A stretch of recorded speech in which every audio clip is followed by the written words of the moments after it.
The internet has a strange habit of turning complex mental health experiences into viral entertainment. My whole channel is dedicated to educating people about dissociative identity. And when it came to this specific corner of the web, nobody did it better than Chloe Wilkinson, a YouTuber who had initially started their channel for educating people about dissociative identity disorder. Their influence grew so strong that they even gained the trust of medical professionals, with some claiming their videos actually helped them make diagnoses. Just the other day, I was able to realize that a patient has DID even though she did not endorse any symptoms of it other than conversing with other parts. I knew to ask about that because of And others recommending their videos to patients. I'm a doctoral level clinical psychologist in the US who treats DID patients. Your videos are phenomenal. I frequently recommend. What started as a safe space for trauma survivors slowly turned into the glamorization of a serious disorder.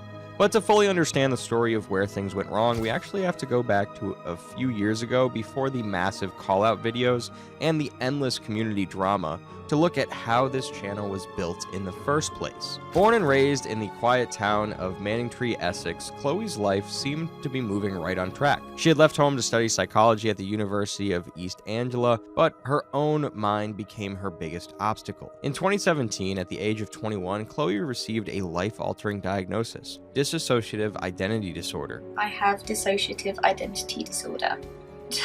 A condition caused by severe childhood trauma that forces the mind to cope with the trauma by splitting into separate personality states, also called alters. Due to their worsening mental health, they had to pack up their life and move back into their parents' house, where they began searching about DID on their own. During that research, Chloe realized they should use their experience and their background in psychology to help other people. On March 24th, 2018, they started a YouTube channel called Dissassocia DID, and in the DID community, they became known as DD. Their very first video, Dissociative Identity Disorder, The Basics of DID, ended up pulling in over 250,000 views, almost overnight. A channel that started with nothing was suddenly commanding the attention of a massive global audience. After seeing how well the first video did, DD ran with it. They began dropping new videos introducing their various alters and breaking down their specific roles within the system. Is Chloe. I'm the host of the Dissociative System. Hello everybody.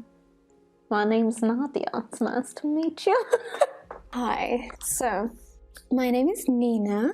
And the viewers were absolutely hooked. People found this discussion about DID informative, fascinating, and at times deeply heartbreaking. Over time, the channel evolved from a basic educational page into a massive family portrait, as DD eventually introduced over 20 different alters to the world. It was a golden era for the channel, but in the background, a brand new alter ego was quietly waking up. Dissassocia DID's growth gave DDs more than just fame. It gave them a real community to connect with. And it was at the center of that very community that they found another prominent DID creator called Team Pinata. DD and Team Pinata went from friends to lovers fairly quickly. At first, DD and Nin looked like the ultimate cute internet couple. They did all the coupley things that people did with DID dreamed of doing, like filming casual sofa chats videos together and doing each other's makeup. The audience was fascinated to see two people with DID living their best lives. At the time, multiple alters from both systems were actively dating each other,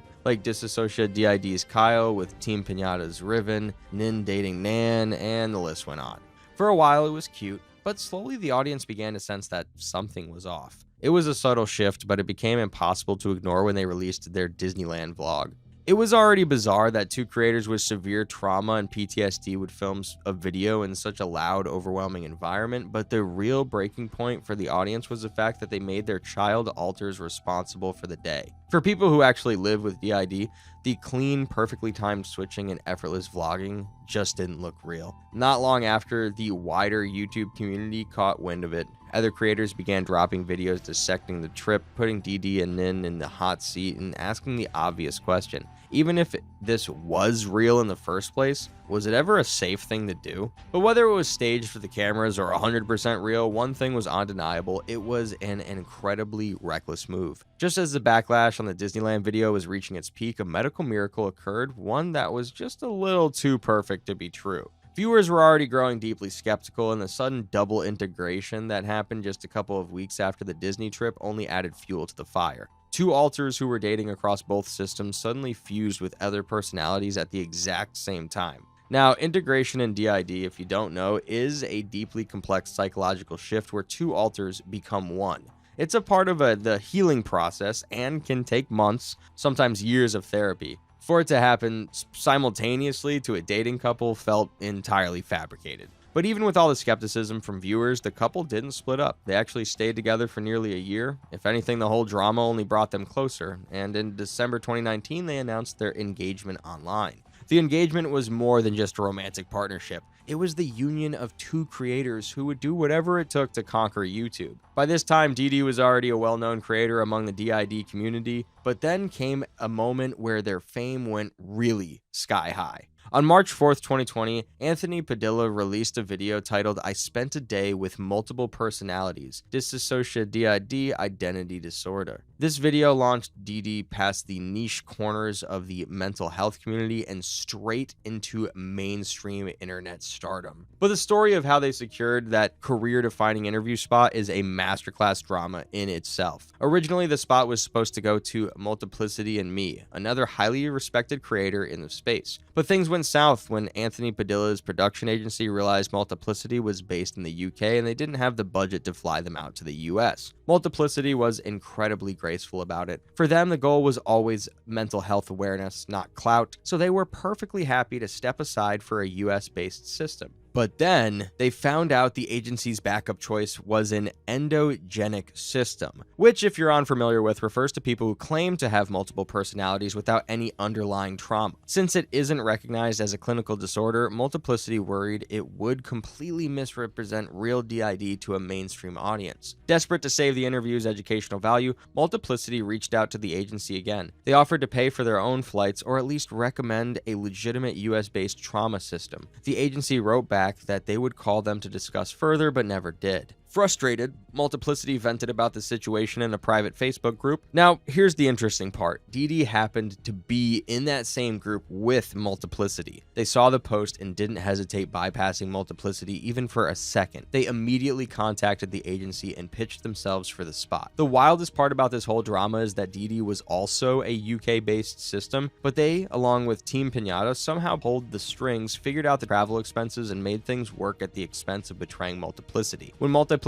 later reached out to DD to ask how they could betray a friend like that, they simply said it was just business. When this story eventually leaked to the public in 2020, it cast a dark shadow over DD's biggest milestone. By this point, some fans were already losing interest in the channel. The content had drifted from genuine mental health education into superficial makeup vlogs, new alter introductions, and dramatic switches on camera. The truth about the Anthony Padilla interview only made things worse for DD, giving the internet a reason to completely turn on them. I've also been here since the beginning and have been frankly appalled by their behavior. They're not who I want representing me and or disorder anymore unless they do serious work to rebuild the trust they've broken. If that makes me an internet villain, so be it. Yeah, and they got famous with a video made by super famous YouTuber Anthony Padilla. She knew what she was doing, especially since she snatched the opportunity from Multiplicity and Me. While the comment sections were turning into a war zone divided between loyal defenders enjoying the videos and critics calling out the drop in quality, DD was completely unbothered. Their mind was entirely focused on the future because they had announced their marriage with TP for spring. But right as the wedding bells were starting to ring, the internet found something deeply disturbing about the couple. In April 2020, a bizarre secret was uncovered. Team Pinata had a hidden sneezing fetish. On its own, having a rare fetish isn't something morally wrong, but things become downright weird when viewers began rewatching DD's old content through this new lens, realizing that their casual random sneezes during videos were actually there to enable TP's fetish in plain sight.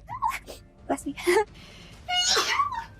Bless me. Sorry. And the real red flag was a video TP himself put out, masking his fetish behind a massive YouTube trend. At the time, DID creators frequently uploaded comparison videos to highlight how things like their handwriting or posture changed depending on which alter was in control. TP used that exact format to showcase how their alters sneezed.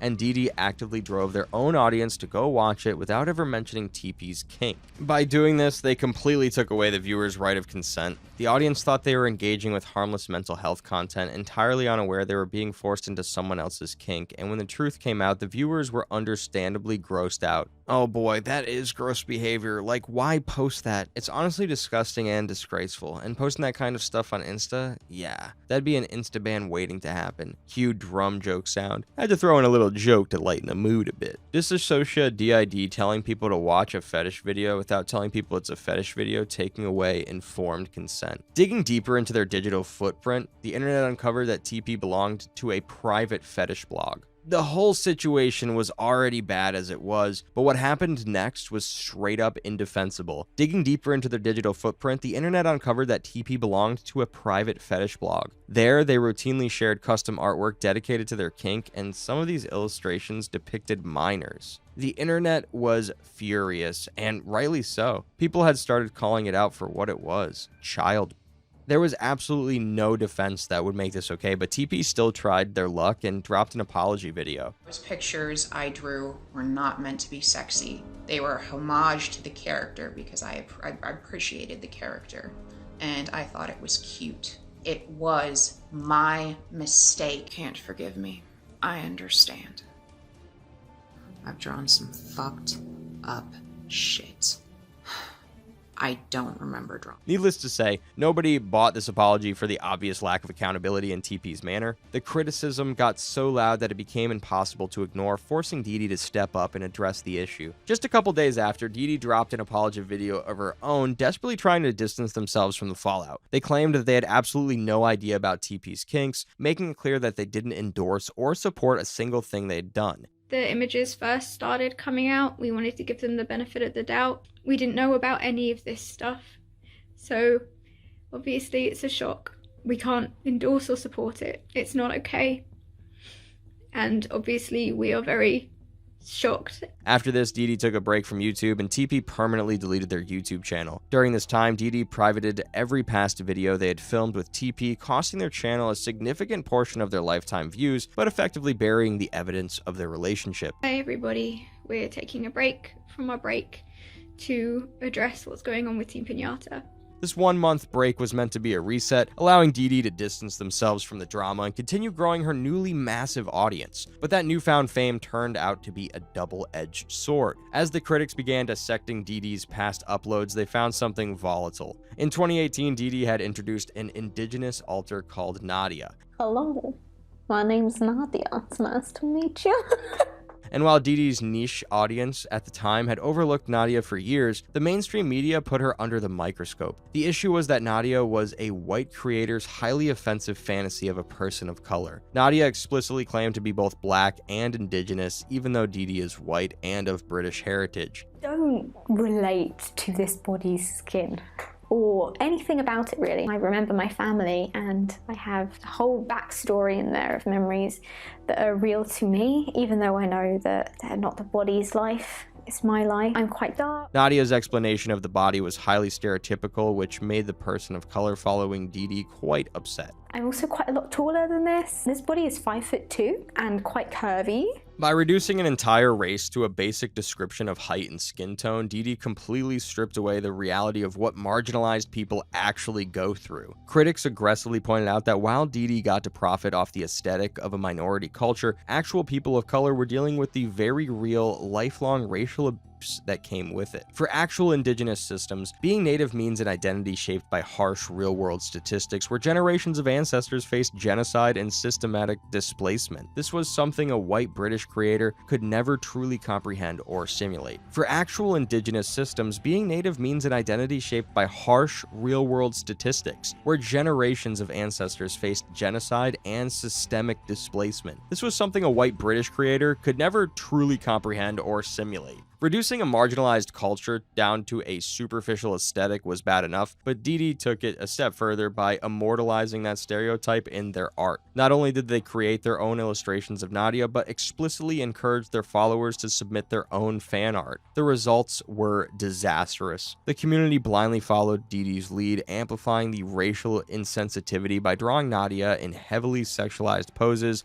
and stereotypical costume-like outfits. This supposedly harmless fan art only added to the growing outrage among Black, Indigenous, and people of color viewers. An Indigenous system stepped forward to emphasize just how dangerous and hurtful it was to hypersexualize a teenage native alter, given the horrific history of sex crimes and systemic committed against Indigenous women and minors. Realizing the controversy was threatening their brand, DD attempted damage control by issuing an apology, but they handled it in an incredibly poor manner. Instead of addressing their massive audiences on YouTube or Instagram, DD chose to address the issue on their least followed platform, Tumblr. The post reads less like a genuine apology and more like a defensive wall of text, prioritizing excuses over actual accountability. Shortly after, DD followed it up with a video announcing that Nadia had gone permanently dormant, essentially dying, because she couldn't handle being told her existence was wrong. Split into two alters. Nadia started struggling in late 2019. She couldn't handle everything the internet told her that she was. She internalized some of the really nasty things that people were saying. To the person of color watching, this felt like an ultimate act of gaslighting. DD was effectively blaming marginalized people for getting hurt, suggesting that the Black, Indigenous, and people of color communities' demand for respect had literally an alter. If a person of color politely commented on why the apology fell short, they were instantly targeted. DD's fandom would bully them into silence, or DD would just quietly delete the comments altogether. But as DD started realizing that deleting things wasn't working anymore, they dropped a massive bomb to completely change the conversation. Mid-May 2020, DD announced they would remain active on Instagram because one of their alters had a very close call with died. On May 23, 2020, the Entropy system spoke up against DD, claiming that their break was just an attempt to distance themselves from the drama that they'd had stirred up towards themselves, and their suicide call was a trick to manipulate people into feeling sad for them. Basically, like, stirring up every piece of drama that came her way for views and sympathy.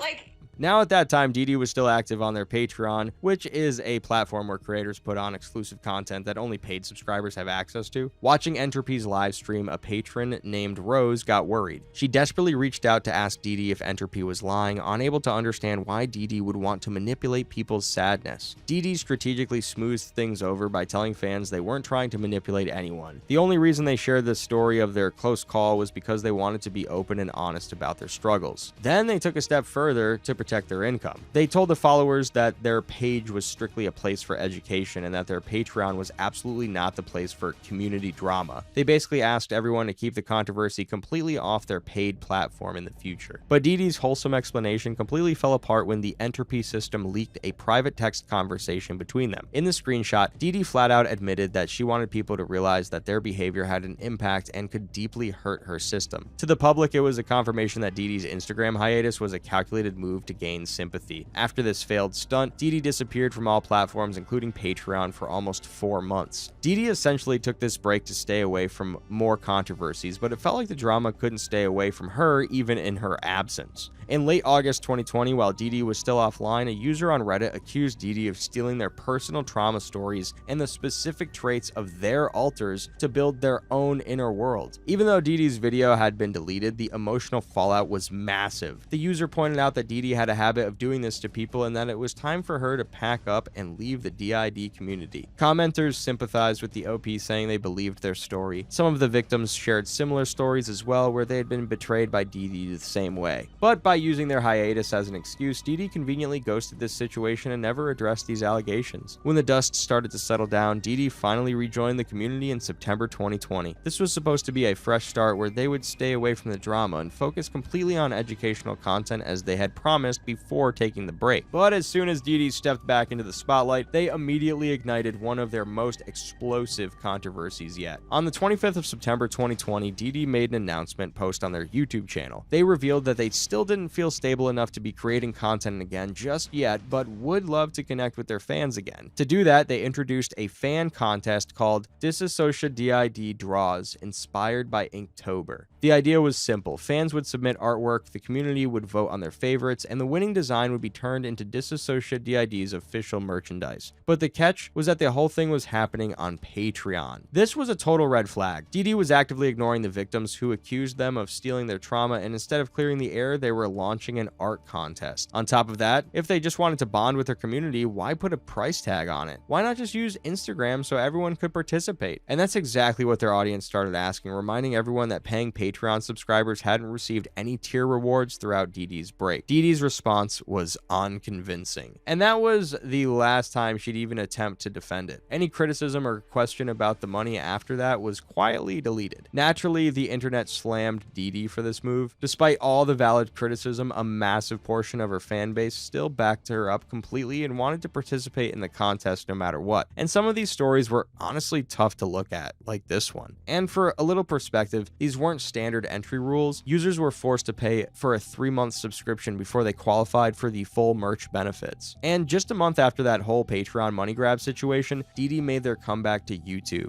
At this stage, the foundation of trust Dee Dee had built over the years was completely shattered. It seemed like they just couldn't stop sparking new controversies even when they just did their job, and each new scandal was exceptionally worse than the previous ones. On October 3rd, 2020, Dee Dee introduced a new alter named Mara, who was supposedly a demon alter.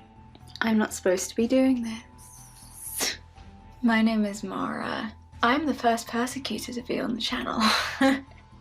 Now, by this time, Dee Dee had already introduced some 20 plus personalities to their audience, and a handful of these were actually non-human alters. So, for their longtime fan base, this kind of stuff wasn't exactly anything new, but these new viewers who had only just started following Dee Dee because of the recent controversies simply couldn't digest this overly dramatized addition to an already unrealistic lineup of personalities. Now, to be totally clear, this isn't to say that non-human alters aren't legitimate, because they absolutely are. It's a well-documented psychological fact that people with DID can develop non-human fragments or alters. But here's the clinical context. Having dozens of highly distinct, fully realized non-human personas appearing regularly on camera, that is incredibly rare, and that's exactly why the presentation felt so jarring to onlookers. But Mara's edgy aesthetics and melodramatic behavior were just the tip of the iceberg. In the years that followed, she would become the epicenter of multiple scandals, adding to the long list of controversies already tied to the channel, but more on that later. By the end of 2020, Disassocia DID had become so heavily commercialized that the educational core of the channel was slowly disappearing. It left Dee Dee's audience staring at a deeply unsettling question. Is any of this even real, or is it just a performance? Generally speaking, calling someone a faker online is a pretty toxic move, and when you're dealing with a complex, widely misunderstood condition like DID, telling the difference between a real disorder and a performance from behind a screen is almost impossible. But that boundary was about to be shattered by a looming investigation, one that would cause their entire empire to completely crumble. On October 25th of 2020, two journalists, Lindsay Dodson and Margaret Harris, dropped an article that blew the whole situation wide open. It was a deeply researched expose that essentially pulled back the curtain on Disassocia DID's content, tracking their rise to fame and showing exactly where the cracks in their story started to form. By analyzing their content and layout, the journalists exposed how their over-dramatized character work was crossing the line from awareness into pure performance. Once the article reached Redditors, they started digging deeper, as they're often known to do. They dedicated an entire subreddit, r/Disassocia DID, to dissecting Dee Dee's content to find answers. By the start of 2021, Dee Dee was knee-deep in water. For years, they reassured their audience that they had an official diagnosis from a prestigious UK institution called the Pottergate Center, under its director and psychotherapist Remy Aquaron, and nobody had questioned it. But here's the twist. twist. Remy is a psychotherapist, but in the UK, a psychotherapist cannot legally give you an official medical diagnosis. You have to see a licensed psychiatrist for that. As far as the Pottergate Center is concerned, as they state on their website, it doesn't actually have the authority to give out official clinical diagnoses. They are a screening and assessment facility. Essentially, they run tests to see if you show symptoms of DID, and if you do, then based on the reports suggest further consultations with psychiatrists. The internet dug some dirt on the Pottergate Center itself. It's not known to hand out diagnoses to anyone who can afford it. There's much documented criticism of the Pottergate Center found online. Among critics, the Pottergate Center is known for handing out diagnoses to anyone who can afford it. According to their own historical data, about 90% of the people who accept an assessment from them are told they have some kind of dissociative disorder, with 60% of those cases being classified as DID. These numbers are pretty high considering the actual rate of DID in the UK, which is 1.5%.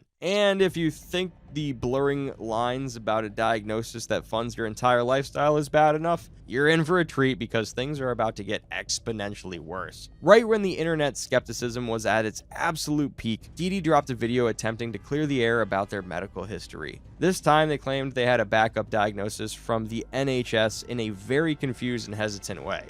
And in there we were assessed by a psychiatrist and, put on new meds. And she was like, well, you've got a diagnosis from the NHS. The timing was incredibly convenient to say the least. It immediately forced viewers to ask the obvious question. If they had an official diagnosis from the UK's National Health Service this entire time, why were they only bringing it up now? And just as expected, they didn't show a single shred of proof to back the NHS claim up. What they did show, however, was their scores from that Pottergate screening, proudly displaying an overall score of 71. To the average viewer, a 71 sounds like just a really severe case of DID, but the reality was completely different. On a similar widely used screening tool called the DES, real patients living with DID usually score right around a 48. Once a patient's score crosses 60, clinicians immediately flag the file for malingering, which is a clinical term for faking or over-exaggerating a condition. Between a non-diagnostic facility, a therapist who couldn't legally diagnose her, and a test score that practically screamed exaggeration, Didi's entire defense network had turned to dust. Now, any rational person at this point would probably back away and stop pushing the act, but that's not Didi's style. Instead, they put on their usual unbothered front, operating under the assumption that the internet would eventually get bored and move on as long as their core fan base kept supporting the channel. But they totally miscalculated. Hardly a month later, another scandal surfaced on the internet, and this scandal was so dark and twisted that it forced Didi into their longest hiatus ever. Remember that Reddit user who accused Didi of stealing their trauma? It turns out stealing from fans wasn't the only way Didi built their inner world. In February 2021, a drama documentary channel called Granddad's Lounge uploaded a video that completely shifted the narrative. It also accused Disassociate DID of pulling their alter backstories and inner world layouts straight from a book on SRA Books. For context, SRA is a massive moral panic from the 1980s and 90s involving debunked conspiracy theories about underground cults using highly specific extreme to shatter a victim's mind. The video laid out uncanny similarities between her content and an SRA book titled How the Illuminati Formula Creates an Undetectable Total Mind-Controlled Slave. The revelations spread across the internet like wildfire, yet instead of trying to debunk the accusations or address her audience, Didi took the coward's way out. They sent 3 copyright strikes to Didi's channel in an attempt to take it down. While she didn't manage to destroy this channel completely, the original video was removed by YouTube. However, GL left a preview clip on his channel that gave viewers the gist of the theory, and the internet ran with it. Nobody has access beyond the carousel except me and one of our persecutors, Demon. Only Demon and I are able to access the carousel. There is a door that floats in the center of the carousel. To everybody else, this door looks black. The original video may be gone, but the digital trail left behind contains more than enough proof to show where her inspiration likely came from. To understand why the internet was so unnerved, you'd have to look at the actual text side by side with Disassociate DID's videos. The book had an alter called Jade, which is uncomfortably similar to Didi's alter of the exact same name, Jade. Hello everybody, my name is Jade, and this is my Meet the Alters video. In the inner world, I have long black hair, down to my lower waist. I have green eyes, pale skin, I'm quite tall, and I'm slender. I prefer to wear all black. I generally wear high-necked dresses, are my preference. with thick tights and a girdle. Another similar altar is Omega, which the book defines as a psychological safety switch. This altar is programmed to commit suicide in cases of emergency. In a video discussing their own system, Dee Dee revealed they had an altar named Omega, who was a dead altar and formed because of Dee Dee's suicide attempt. The book also details different types of deaths. The programmers murder their victims in 4 ways of death: mental, moral, spiritual, and physical death. They program 4 types of ongoing suicide into them. They bring them mental, moral, spiritual, push some altars to physical side. They push them into near-death experiences. Some altars die and are discarded. Often they are dead altars within a live system. This is identical to how Dee Dee explained their own inner world to her viewers, using those exact non-clinical concepts of mental and spiritual death to justify why some of her altars were seemingly dead. There's an experience where, for example, the body is close to death, or the child feels like they're going to die. In some cases, that child or adult may be actually dying. And the way the brain processes that, if it splits, is with a dead altar. In the book, there's a prominent authority figure named Ruby who is suspected to be Red. Traditionally, her color is red, the color of life force. The mother is associated with adulthood and parenthood. The mother is ripeness and balance. She is a nurturer. She is confident and has no indecision. Summer is the mother's time of the year. The full moon is her monthly point of power. Ruby-colored slipper are actually used as a symbol of authority at the matriarch level. This description matches heavily with Dee Dee's altar Ruby.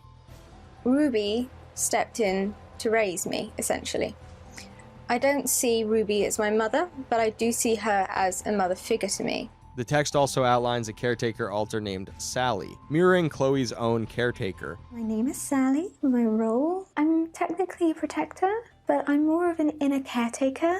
I work mostly on the inside. I used to exist primarily to soothe Chloe. Other similarities in the book and Dee Dee's inner world includes the concept of gatekeeper carousel. Sexually, I believe myself to be asexual. I have very little interest in that sort of thing. I control who has access to the dungeons, who has access to the carousel, who has access to the basement, and nobody has access beyond the carousel except me and one of our persecutors, Demon. What's happened now? And they were like, you copied everything from this book, and I was like, what book?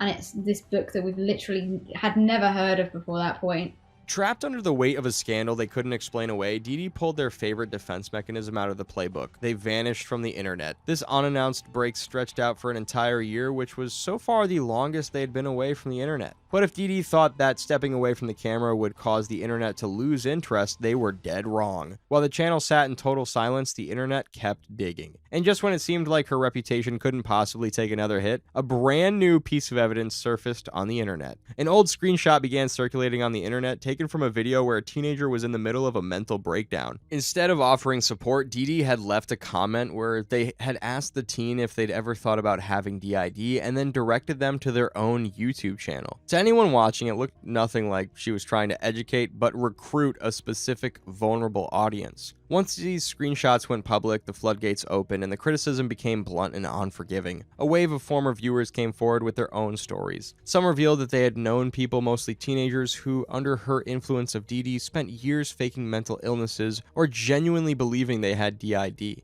This went way beyond standard internet drama. For someone who built a career claiming to be a compassionate mental health advocate, Dee Dee was doing a terrible job of spreading awareness. They were carelessly toying with actual human lives, manipulating vulnerable young people who needed real medical help, all to just expand their digital empire. Yet a damaged reputation wasn't enough to keep Dee Dee offline forever. In 2022, they made their comeback with not an apology, not an explanation, but a brand new altar introduction. According to Dee Dee, 2 of their altars, Mara and Doll, refused to make a new altar, which was again named Mara. Is the fusion result of 2 altars, one that was called Mara and one that was called Doll. And the Mara that came out of that fusion has kept the name Mara. So there's like They followed that up by breaking down the science of this new altar, but the explanation was so bizarre that it instantly became the target of ridicule on the internet. They went on to explain that this new version of Mara was an introject. To put it simply, in the DID community, an introject is an altar that is based on someone from the outside world. This usually falls into two categories: a factive, which is a real-world person like a celebrity, a teacher, or an abuser, or a fictive, which is a fictional character from a movie, a book, or a TV show. Altars and systems can have introject altars that can be either factives or fictives, and that essentially is when a system who is experiencing something traumatic. And while her explanations sounded clinically correct on paper, it was Mara's behavior that really set off the audience. Chloe claimed Mara was a fictive formed by internet hate, which can be a genuine trauma response, but then she immediately gave that trauma response a TikTok account. It was a massive contradiction, and the community was quick to notice. Remember when I called Mara the epicenter of multiple scandals? Let's talk why. In June 2022, Mara posted a highly suggestive video set to a children's song on her TikTok account. Calling all Oomies! Team Oomies Zoomies! 1, 2, 3, 4!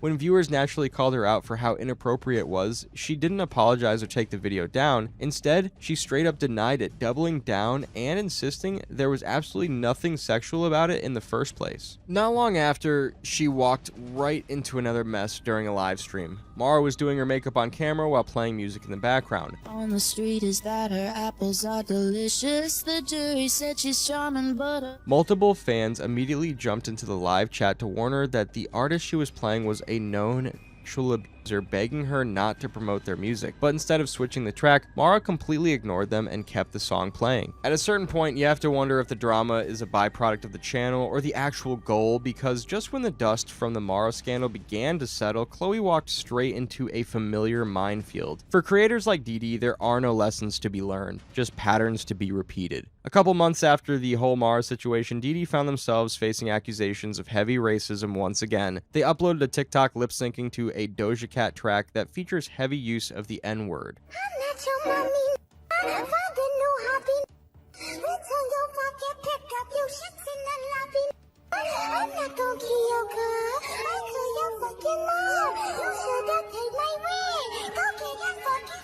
With their history of racism scandals, and to be fair, just everything else that they were being criticized for, you'd think that they'd be hyper aware of how this looked. At the very least, why not just use the clean version of the track? But they didn't, and so people reacted like they do. But at this stage in her career, Didi was so deeply entrenched in controversies that the public backlash didn't even seem to register. Instead of an apology, they released a response video telling viewers they were overreacting, insisting she never actually uttered the slur. You can't say that, oh, that's because it doesn't happen. No, it's because it is so normalized. And if you're trying to Google, for example, racist disability advocates, that things like that aren't going to ping on Google, because it's just going to come up about anti-racist advocates. But the internet can only stay outraged for so long before they lose interest. As the massive explosive scandals began to slow down, they were replaced by a much quieter, highly repetitive pattern. From 2023 onwards, she kept things low stakes, uploading regular altar videos and focusing heavily on her Patreon audience. Every time she came back, she had a new narrative ready, either a brand new altar to introduce, or a new host in attempts to change people's perspective of them, or a stalker storyline involving doxing threats. Needless to say, nobody was buying the excuses. Most people had entirely checked out, only keeping tabs on her digital footprint to archive evidence. They knew her history, and they wanted to make sure they had proof saved the next time things inevitably got messy. As of 2026, the Disassociate DID channel sits at 1.2 million subscribers, maintaining a steady stream of content across YouTube and Patreon. In total, she has allegedly introduced around 40 different altars to her audience so far. But even after years of intense scrutiny, she hasn't completely stopped making major blunders on camera, like calling the constant splitting of new altars and sudden internal fusions a form of progress. Fusions have happened. A lot of progress has happened, and we're really excited to share with you all of that, including things that we've learned through stuff like courses and certificates. In DID, splitting more altars isn't a sign of healing, it's a sign that the brain is under intense, unmanageable stress. More altars means your mental health is getting worse. But I guess that's what getting better looks like for someone who makes their living off of being sick. They also throw in vague claims of newly acquired certifications without ever providing a single shred of verifiable proof. Courses and certificates that we've got, as well as our personal journeys and therapy and stuff that we've learned from first-hand experience. Ultimately, the only reason Disassociate DID has survived the longest waves of public backlash is her fan base. While the broader internet has completely checked out, a dedicated core of followers remains, giving them the exact audience and the financial lifeline they need to keep going. These fans don't want a genuine mental health journey, they're invested in the story and want to see Dee Dee survive. As long as fans keep validating the videos and funding the Patreon, the cycle will continue, and Dee Dee will never have to face the consequences of their digital footprint. Tristan and Anika are back. Better known as Two Souls, One Bod, they were one of the OG DID fakers on TikTok who fell in love with their alter and scarred the internet with videos of them kissing.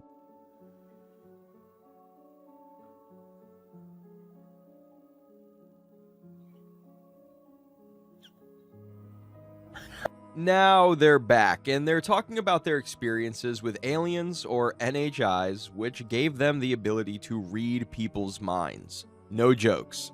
And when we got to the restaurant, we could read everybody's minds in the restaurant. Like the stuff that they were, I don't know if I should maybe mention that, but like it was particularly bad. Like it's like you don't, like the one place you don't want to be where you're reading everybody's minds. Yeah. And they also claim to have turned down a job offer from the CIA as a result of their unique talents. So why are the CIA headhunting Tristan and Anika? Can they truly read your minds? And what does any of that have to do with their existence as two souls in one body? We don't have the answers, but we have the context. Understanding Tristan and Anika is an impossible task. In the past, they claimed to have a specific version of DID so alienating that they pretty much got kicked out of the DID community. So what are they up to in 2026? I have to say that, yeah, the best way to describe this, we're two souls in one body. We're not DID. We're not... That's dissociative identity disorder.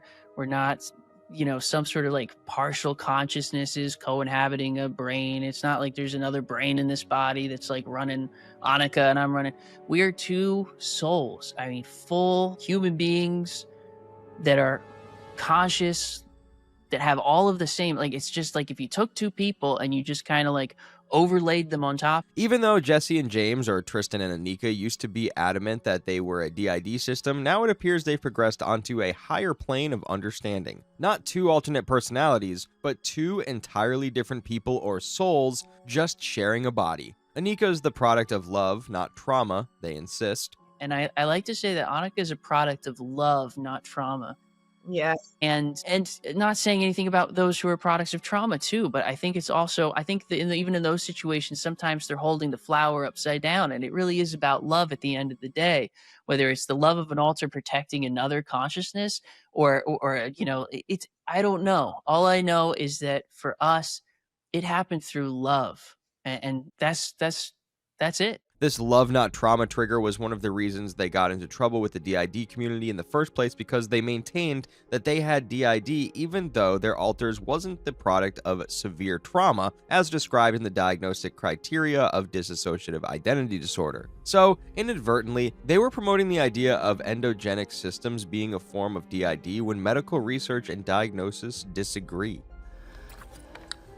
Yeah, and they're not going to understand that. No, they won't. So congratulations on upsetting. Yeah. But now they've moved beyond that apparently. Tristan and Anika no longer claims to have DID. In fact, now they don't even know anything about DID. And the other thing too is, like, I don't want to speak to DID too much because I don't know too much about it. I don't know what their experiences are like. I don't know how it differs from ours. Just like I don't quite know how it... That's an absolutely crazy statement when you consider some of the things she used to say before.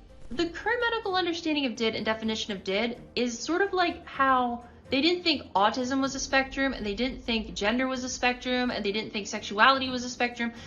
The brain is a spectrum. I don't know if you guys know this, but the brain, it's a spectrum.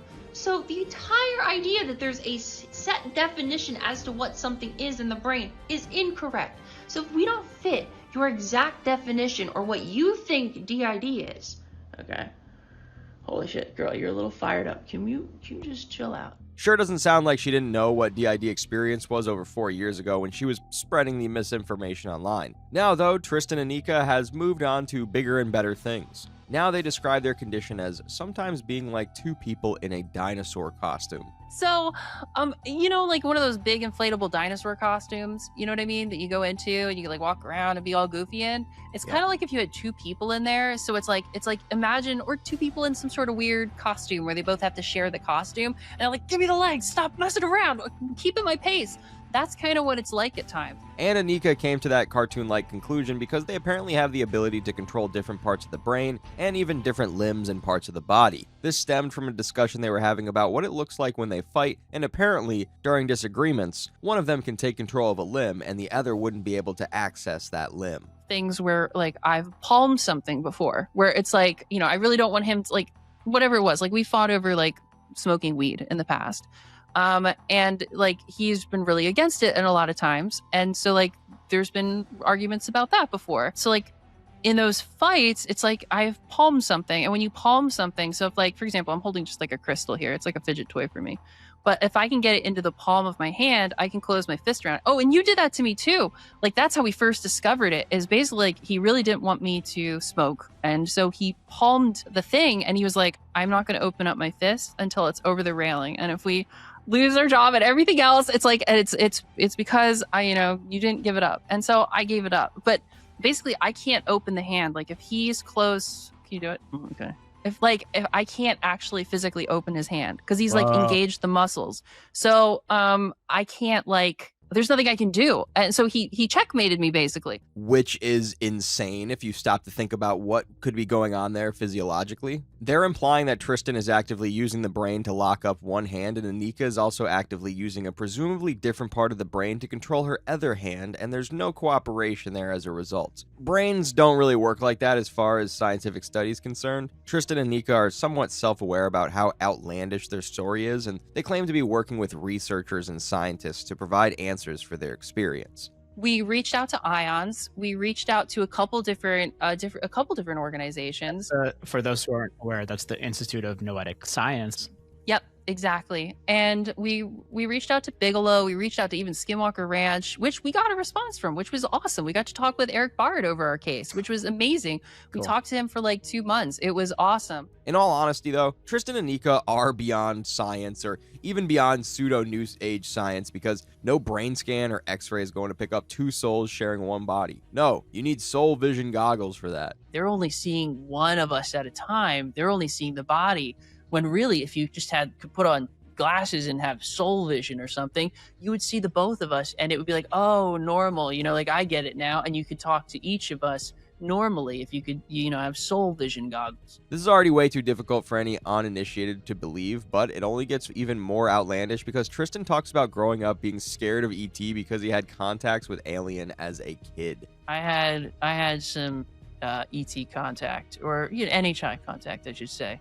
When I was a kid, bedroom stuff. That didn't sound right, but I would have like beings come into the bedroom or something, and and sensing presences, and being put back into bed, like just weird stuff. And it was always with beings that I thought looked like ET, or I thought it was ET, or I associated to ET, or it could have even been a screen memory of ET. Like I don't know. Steven Spielberg's ET. So I was terrified as a kid of ET, and those encounters lasted all the way up until... NHI stands for non-human intelligence, a term associated with a diverse group primarily focused on unidentified anomalous phenomena, UAP, and the potential existence of intelligent entities of non-human origin, including but not limited to aliens, the ET kind of Tristan's case, and he's 100% sure it wasn't a dream either. As a kid, I definitely had that ET contact, but I didn't...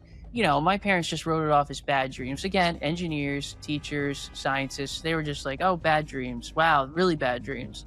Yeah. But for me, it really wasn't like that. And yeah, sometimes the same frequency or the same presence will come into the house. The internet is filled with UFO and experiencers, communities filled with people attempting to make sense of indescribable interaction with foreign objects or even foreign life forms, so Tristan and Anika aren't alone in this path. What's more interesting, however, is that in addition to Tristan getting visited several times by ET-like aliens, Anika somehow also has her own interactions with NHI, where Tristan gets separated from the body and sent to the void. like lots of different interactions. There's been one where Tristan and I were like we were sleeping and we were having sort of like a mixed dream. Dreams are weird for us. And then all of a sudden, like the dream stops and Tristan is separated from me. And he's basically like in a black void and he's trying to figure out what's going on and he can't feel me anymore. And he's like panicking. And meanwhile, I'm actually like receiving a communication and like this being is like explaining to me that they, you know, who they are, what they are. And then, you know, I get like some information and then they eventually let us wake up together, except that I'm sort of in that weird alien amnesia that they call it, where I'm like, I just want to go back to bed and it's not even that big of a deal. And Tristan's like shaking me awake, going like, you have to wake up, you have to remember something weird is going on. And he's realizing like I'm falling asleep, but he's completely awake. And so he's like trying to like wake me. It was really bizarre. And I was like, no, I just want to go back to sleep. I just want to sleep. And I'm trying to sleep. And he's like trying to pull me out of it. I slapped you. Yeah, you even slapped me. And it was like, he was really desperate. He didn't know what to do. Yeah, physically. There's a lot to unpack there. Not only do these aliens tell Anika who they are, but they have the ability to disassociate Tristan's soul from the body and send him to the void. But not to worry, because from within the black void, Tristan can track back to the body and control enough to slap Anika into waking up. All of this makes perfect sense for sure, especially when you consider the fact that they've both had different experiences of past lives, with Tristan having more incarnations and basically charming or pulling Anika into Earth. So two parts to that. The first part is, you know, to kind of explain it a little bit, like I've had more Earth incarnations than her, you know, in terms of past lives. We remember pieces of it. You know, I've had, you know, at least quite a few that I remember of Earth, and I was more acclimated to Earth. And so I was less like, you know, I was okay with coming in the way that I came in and, you know, living normal. She is not like that. Her background is a little bit, you know, elsewhere. And so her incarnational background is different than mine, because we're beings that have done different things all over the place, you know, in our infinite timeline and recent history. And she's been, you know, she really has an Earth. And I think maybe I also like charmed her a little bit about the Earth thing. Was like, yeah, come to Earth, you know. And I was like, necessarily like the, you know, good idea. Well, it's fine. It's definitely a lot harder than I expected. There are multiple cultures or religions who believe in reincarnation and the concept of past lives. The problem here is that Tristan and Anika believe in and seem to have firsthand experience with every paranormal and neurodivergent condition with the necessary psychosomatic symptoms or abilities to go with it. Tristan and Anika have a profound understanding of metaphysics and the law of one. They have infinite past lives, several of which they can remember. They've mastered the art of brain partitioning, so their two souls can manually take control of different parts of the body at the same time. They've encountered aliens or NHI multiple times, and they possess the telepathic ability to read minds. What are our next steps? Like, what do we do at this point? And when we got to the restaurant, we could read everybody's minds in the restaurant. Like the stuff that they were, I don't know if I should maybe mention that, but like it was particularly bad. Like it's like you don't, like the one place you don't want to be where you're reading everybody's minds. Yeah. Because it was like really negative thoughts about me. And I was like, at first I was like, oh, that's no problem. But that's really strange that the waiter is saying like, why does she have to be so chipper? And like hearing people's conversations and people sit down next to us, it's like boom, boom, boom, like all of this like heavy energy. And I'm just like whoa, like totally disoriented. And it took a little bit, like maybe an hour or two for that to wind down, but it was great. I got to see. With superpowers like these, it's no surprise that the CIA wanted to recruit them as intelligence officers. You know, basically like there was a study being done on us, and one of the members of that study ended up essentially being CIA. And we had kind of an interaction with them where we were, you know, approached and asked if we would want to become intelligence officers for the CIA, which is, we were absolutely not prepared for that question and that whole interaction. And there's a lot to it.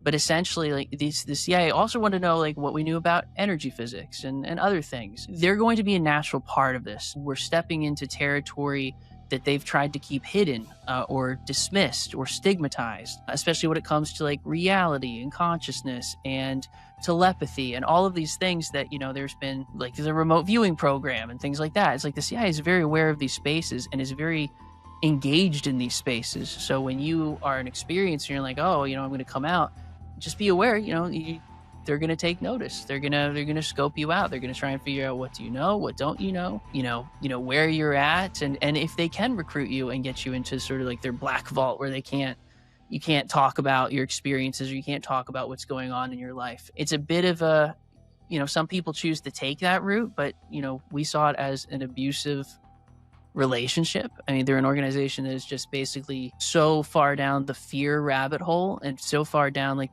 just everything about them is fear, zero sum, enemy, othering.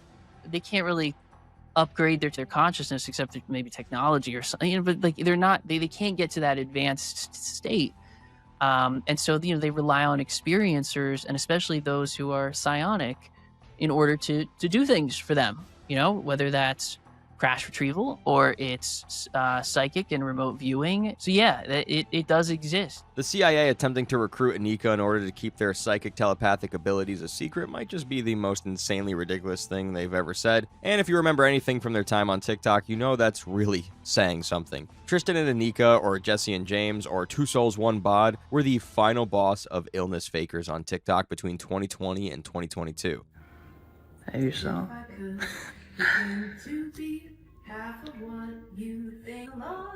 So, is this platonic or is it romantic?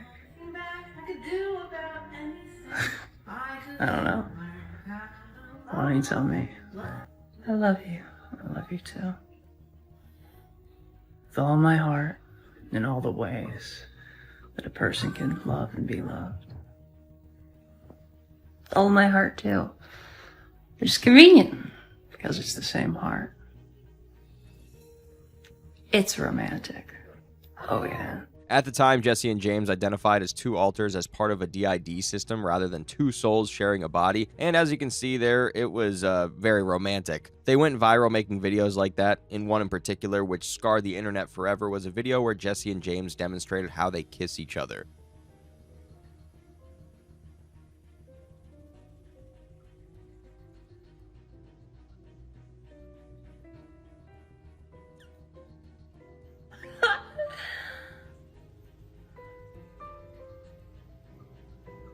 Do it again. That was just a light peck. Yeah, it was just a light peck, dude. Sorry, my lips are dry. No, it's okay. It's fine. So am mine. Oh man, smooth Hanzo. Cringe aside, this was something people hadn't encountered before. A DID system where two alters are in love with each other and quote-unquote absolutely a couple. I saw the ice cream. Thank you. I saw it. It was delicious. I caught it out of the corner of my eye.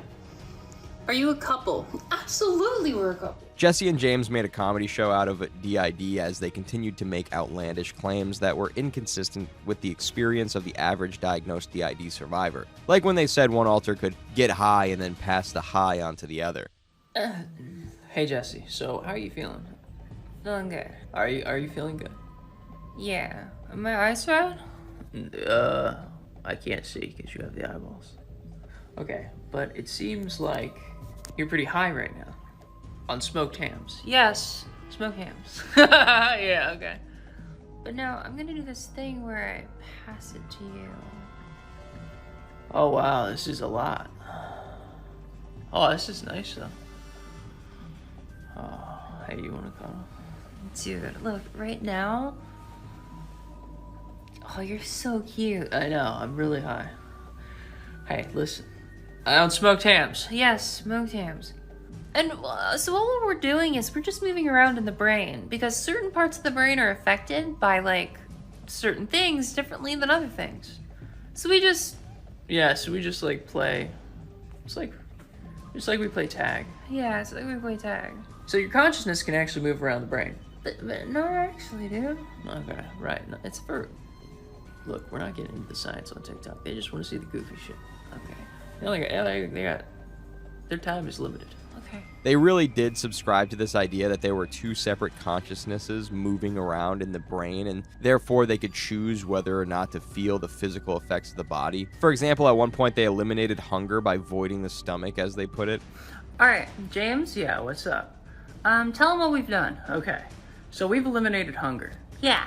Okay, what does that mean? It means that we've learned how to hack the brain and we've just eliminated it. Okay, how have we done that? Tell them.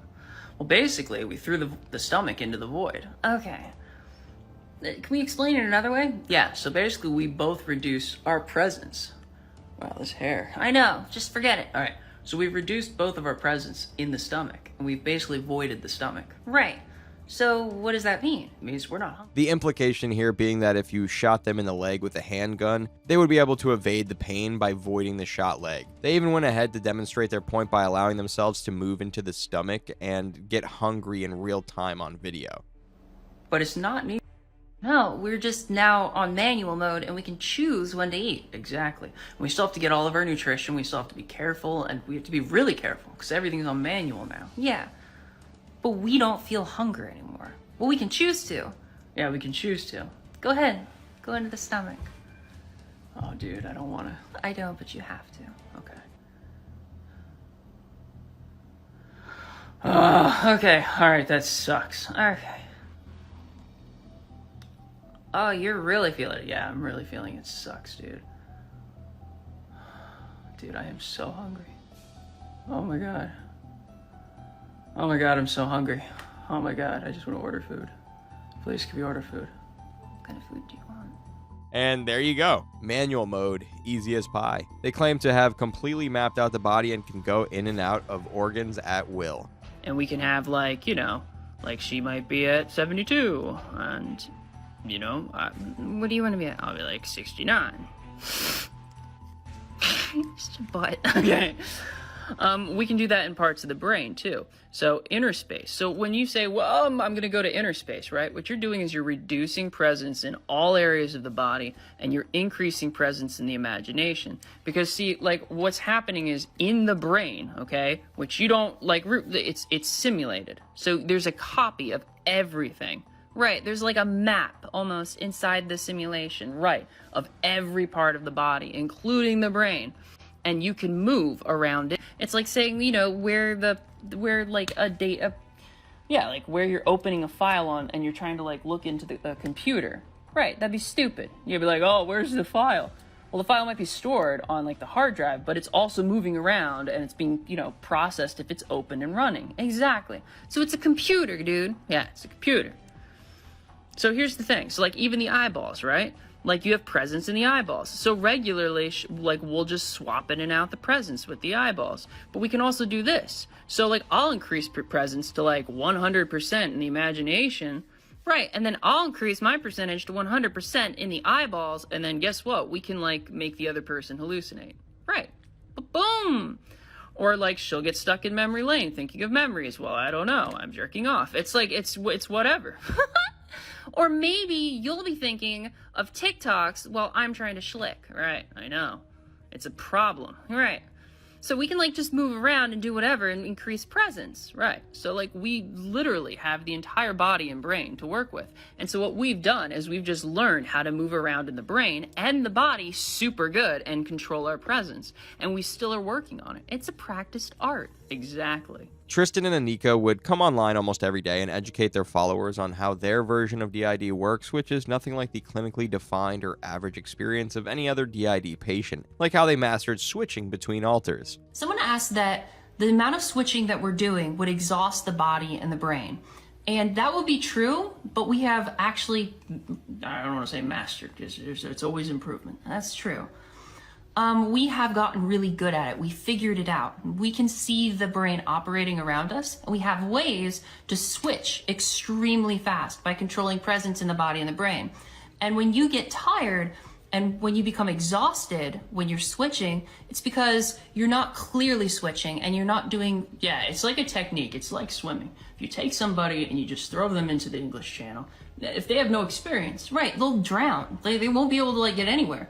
But we're like, yeah, we worked to become like Olympic swimmers of dissociation. In diagnosed DID cases, switching alters can sometimes take minutes or even hours and is almost always triggered by trauma, as the entire condition is a coping mechanism. But in Two Souls One Bod's case, they switch instantaneously, almost constantly, even in the middle of sentences, without being triggered by anything. Co-fronting is a phenomena which some DID patients claim to experience, but not in any way close to how Jesse and James described it. It seemed like there was no downsides for Two Souls One Bod. They even implied that they could kill themselves by just unplugging from the body, because apparently that's something they could do. Oh, dude. Don't. Well, you... They claim to have Olympic swimmer level of mastery over their rapid switching, and yet insinuated that they could choke on water as a result of switching while they were drinking it. I love hearing your voice. I love hearing and seeing you. All right. Especially in front of a technology you don't understand. Yeah, all right. We just switched. I know, I'm sorry. Alright, remember. It was things like this that really made the community turn against them. They made a circus out of DID, and instead of enlightening their young audience about the real struggles of surviving with it, they made it look like some sort of video game. An ability that you could just turn on and off and on command every time you hit record on your phone. Okay, James. How do we prove that we're two people in one body? Well, I mean, I don't think we really have to prove it. Okay. Why not? Because it's obvious, Jesse. It's obvious. I mean, what more do they need? Well, I don't know. Like, I feel like they need to see the eyes rolling in the back of the head. Okay, well, it's not like that for us. We can just instantaneously switch. I know, dude, but like, let's humor them, right? Like, they need to be convinced. Okay.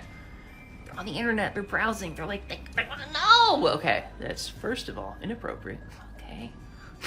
Sorry. Second of all right, it's I don't think we don't do the eye thing. Well, let's try. Let's rapid switch. Okay, but that sometimes glitches us out. I know it's a little scary, but then it frees up the circuits, you know? It doesn't free up the circuits, but we'll do it. All right, here we go. I'm bringing it in. That's close enough, dude. They're gonna see my pores. Okay. All right, you ready? Yeah, I'm ready. Let's do it. Okay, ready. Here we go. Rapid switching. Me. All right, that was an error. Okay, let's not glitch. Let's not glitch out anymore. Okay, that's fair. Here's a freaky switch for you all. Hey, it's me, James. What's up? So now I'm in the front. Well, I just have a higher presence level than her because she's still smiling behind. I am. I'm still here. They were also full of inconsistencies, like how they claimed to not have an inner world because they didn't need one. What else? Inner world. We don't have an inner world. Yeah, why don't we have an inner world? Yeah, because it's pointless.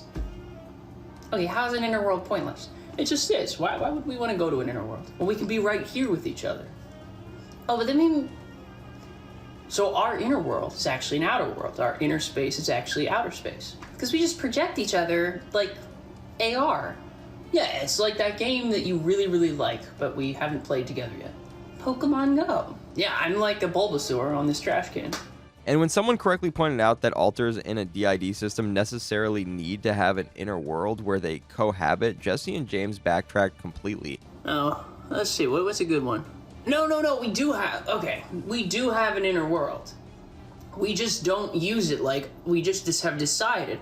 Yeah, we tried that, like, we did the inner world where we had, like, a house, and the only problem is that when we went there, when we switched out, we went there, it was boring. There was nothing to do. There's nobody else. That's the problem with two people. It's just like, you go to the house, and you're like, wow, this is... And her explanation for almost anything was that the brain is a spectrum. The current medical understanding of DID and definition of DID is sort of like how they didn't think autism was a spectrum, and they didn't think gender was a spectrum, and they didn't think sexuality was a spectrum. The brain is a spectrum. I don't know if you guys know this, but the brain, it's a spectrum. So the entire idea that there's a set definition as to what something is in the brain is incorrect. So if we don't fit your exact definition or what you think DID is, okay, Holy shit, girl, you're a little fired up. Can you just... Everything is a spectrum. And also because it's a spectrum. Even if, if there's people that form differently than us, that doesn't make them invalid. Like, their experience is theirs. Right. So it's just... Yeah, and plus it's a spectrum. Everything in the brain runs on a spectrum. So DID is a spectrum, autism is a spectrum, gender, sexuality, the brain's a spectrum, and you just not understanding. And when they were really pushed on this, they admitted that they were undiagnosed, and since that costs a lot of money, they're not all concerned about getting one. But I'm still filing them down and the little edges and stuff, and there's glue and stuff. Oh, I know. Believe you me. Guys, just answer them real quick. All right. 1, we're dissociating right now. 2, we experience dissociative amnesia. 3, I have childhood trauma. 4, I went to a therapist at one point. She said I most likely had DID, but my life went to shit, and so I never followed up. People wanted them to not spread misinformation about an already stigmatized condition when they were clearly undiagnosed, uninformed, and badly motivated. Despite what she says in that clip there, the skepticism started when she said that she didn't have childhood trauma, or worse, that her childhood trauma was cured by a therapist. Yeah, I've childhood trauma. I was traumatized. I got help. I got therapy. I worked through it, and it's not an issue anymore. Right. So there you go. Yeah, so if we went to a doctor, will we get diagnosed with DID? Probably, most likely, absolutely. But to do that, it would take a year or something to get diagnosed. So, I mean, you can wait, but we're gonna keep making TikToks. So, yeah, misconceptions, there you go. This is how we'll do it from now on. Yep.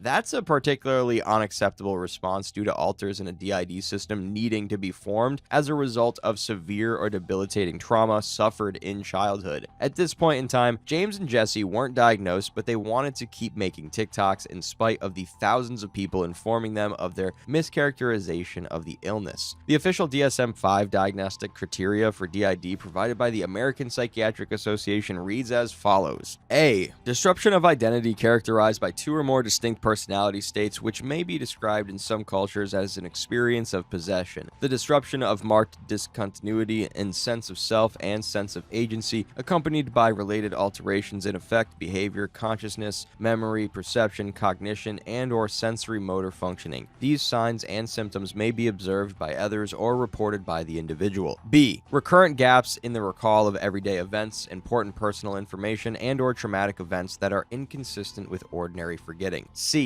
The symptoms cause clinically significant distress or impairment in social, occupational, or other important areas of functioning. D. The disturbance is not a normal part of a broadly accepted cultural or religious practice. Note, in children, the symptoms are not better explained by imaginary playmates or other fantasy play. E. The symptoms are not attributable to the physiological effects of a substance, ergo blackouts or chaotic behavior during alcohol intoxication or another medical condition, ergo complex partial seizures.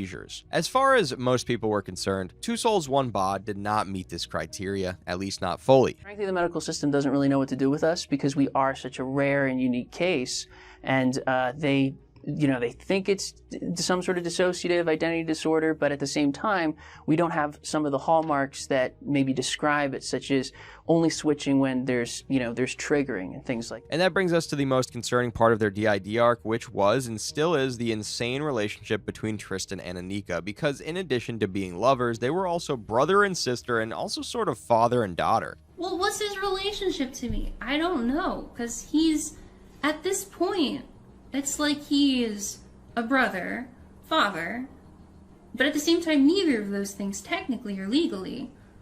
And he's also like my boyfriend. So I don't know what to do about it. It's weirdly in.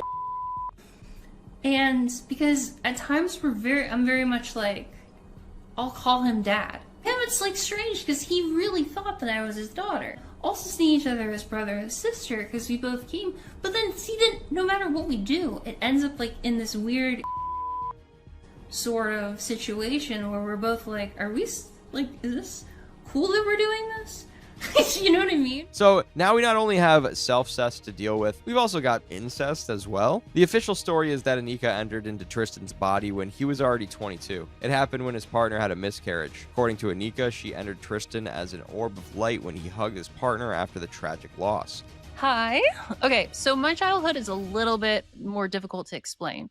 So I entered the body when Tristan was 22 years old. I was originally an orb of light, and I was supposed to come in as his daughter. So essentially, him and his ex were going to have a daughter, and for whatever reason, things didn't work out. And so I was left kind of outside of my body that I was planning to come into. And when finally like that moment hit where it just wasn't going to happen or wasn't going to work, I felt this intense love from Tristan, not towards me, but just towards just love in general. And he was like hugging his fiance at the time.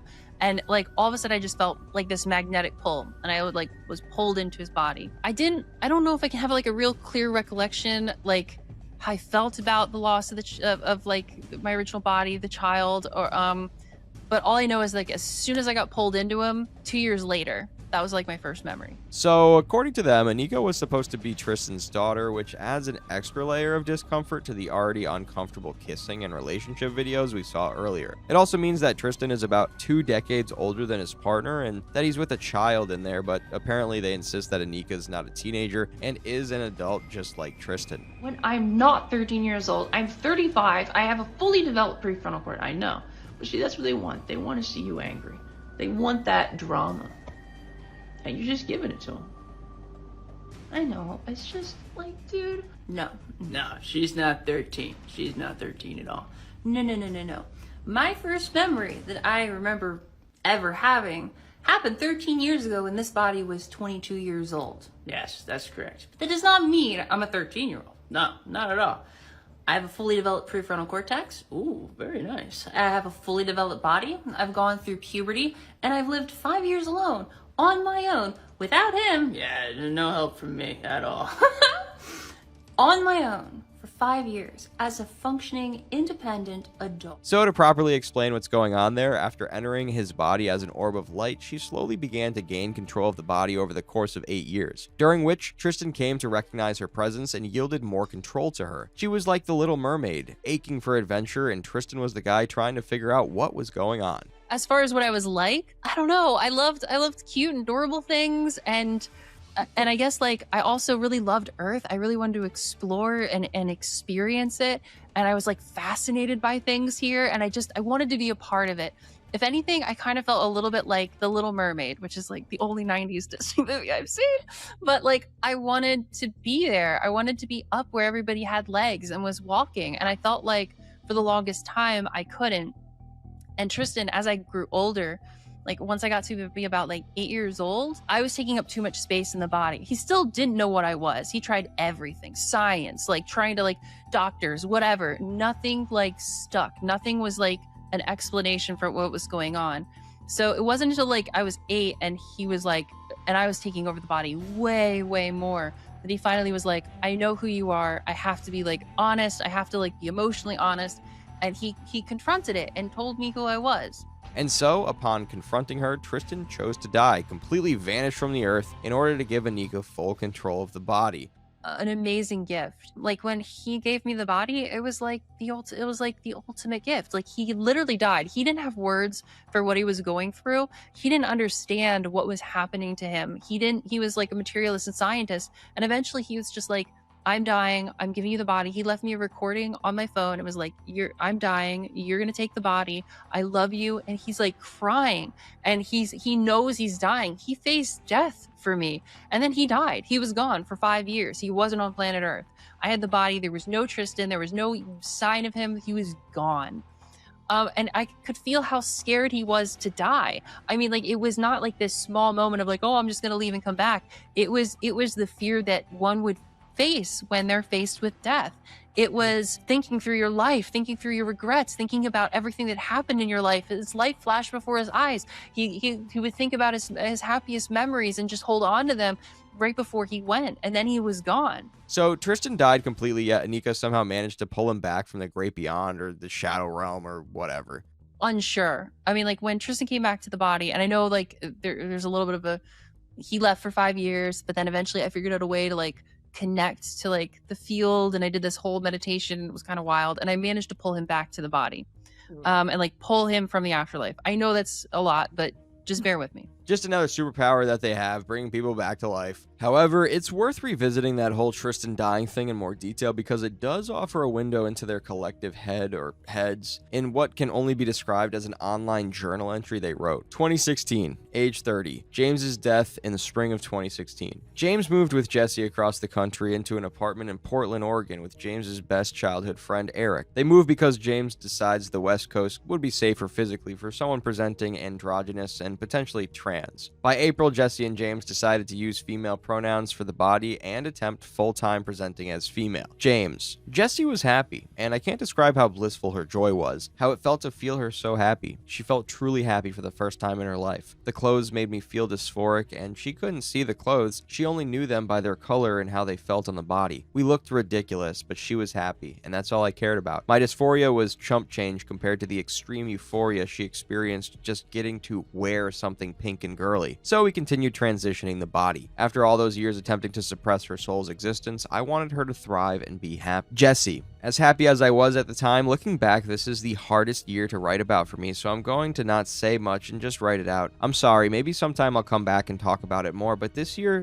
devastates me to write about. By late summer, James began HRT. He and Jesse were informed that it would likely just smooth the skin, and if he was lucky, the body would potentially grow breasts. Neither had any idea of the extreme alterations and puberty that was about to take place. After some hesitation, James agreed and they began HRT on August 12, 2016. In the fall of 2016, James named Jesse Anika, now seeing her as his magnum opus. The name Anika he had originally borrowed from Seven of Nine from Star Trek Voyager, a cyborg woman who grew up in an abusive family and spent the show learning about humanity and her place in it. He gave Jesse the last name Brooks after the family he had hoped to have years ago with Caitlin. The Brooks name was originally James's own creation, named after a childhood friend and the streams and brooks from his childhood in the country. For James, it was his last act of taking back what Caitlin had stolen from him. It would be 4 more years yet before Jesse would take up the name Jesse as a pen name. As the fall continued, Jesse fronted for the first time. Jesse. I call it my Little Mermaid moment. I woke up one morning and boom, I had legs and I could see. James was apparently asleep. I let out a yelp and scrambled to get up and face planted in the carpet when I tried to race to the bathroom in a panic. James then switched in, and that's all I remember of it. I can't write any more commentary on this rest of this year. I'm sorry. I can't do that right now. I'm sorry. Soon Jesse was fronting full time and James was staying switched out longer and longer. Jesse began her job that she still holds to this day. James's friends and family were confused with this new person, and soon it became obvious that people were beginning to grieve James. Jesse had no experience with any of James's friends and family and routinely upset family and James's, not realizing what not to say to them. The body was now radically changing. Nothing remained the same. Hips rotated, center of gravity changed. Jesse had to learn how to walk, how to talk, and how to interact with other human beings. Female puberty was harsh and brutal. Eric provided at times a safe friend to confide in, although he became more and more distant when he began to realize he was no longer living with James. By late fall, James was switched out for weeks at a time. Switches were slow and took minutes to hours and were uncontrollable. Ultimately, Jesse stayed fronting for longer and longer, and James felt much weaker and distant from the world in a way he struggled to describe. By December, James's demeanor had changed. He knew he was dying and he had no explanation for what was happening. For the first time in his life, James turned to spirituality for an answer. On December 12, 2016, James left a recording on Jesse's phone explaining that he had come to suspect that Jesse was his daughter, the unborn child he'd lost in 2008 with Caitlin. He apologized for everything that had happened over the years and stated he wanted Jesse, who he believed to be his daughter, to live on. He attempted to give Jesse advice, explained to her that he was leaving her everything and that she had every right to exist. James's recording on December 12, 2016. Listen to me very carefully. You are your own person, and I'll say it again. You are your own person. You are Jesse, my daughter. You're not me, and I'm not you. You're living life. You're experiencing it for the first time. And don't ever think you are me or that you could be me again. That's not going to happen. And I'm going to make sure of it too. This may be the last time I ever get to talk to you. You are so sweet. I'm sorry. I'm a wreck. Be strong. There is no one more in this world that I love more than you. James. My memories felt like they were deteriorating, like I was fading with them. I'd find a nice corner of a memory and just fade with it. I felt disconnected from myself and like I could no longer keep my eyes open even when I had no eyes to see with. I then, knowing it was working, pushed further. I just knew this would work, that I could save Jesse. I kept it secret from everyone except Jesse, and Jesse was in denial about everything. And well, I guess it worked, because from my perspective, I then ceased to exist. And that's what you call death. Dormancy makes it sound like a nice long nap. No, I didn't sleep. I wasn't a Snorlax. I died. I was on this planet for 30 years and then I wasn't on it any longer. When people call it dormancy, they take the human element out of it and make it sound like it's some video game. I died.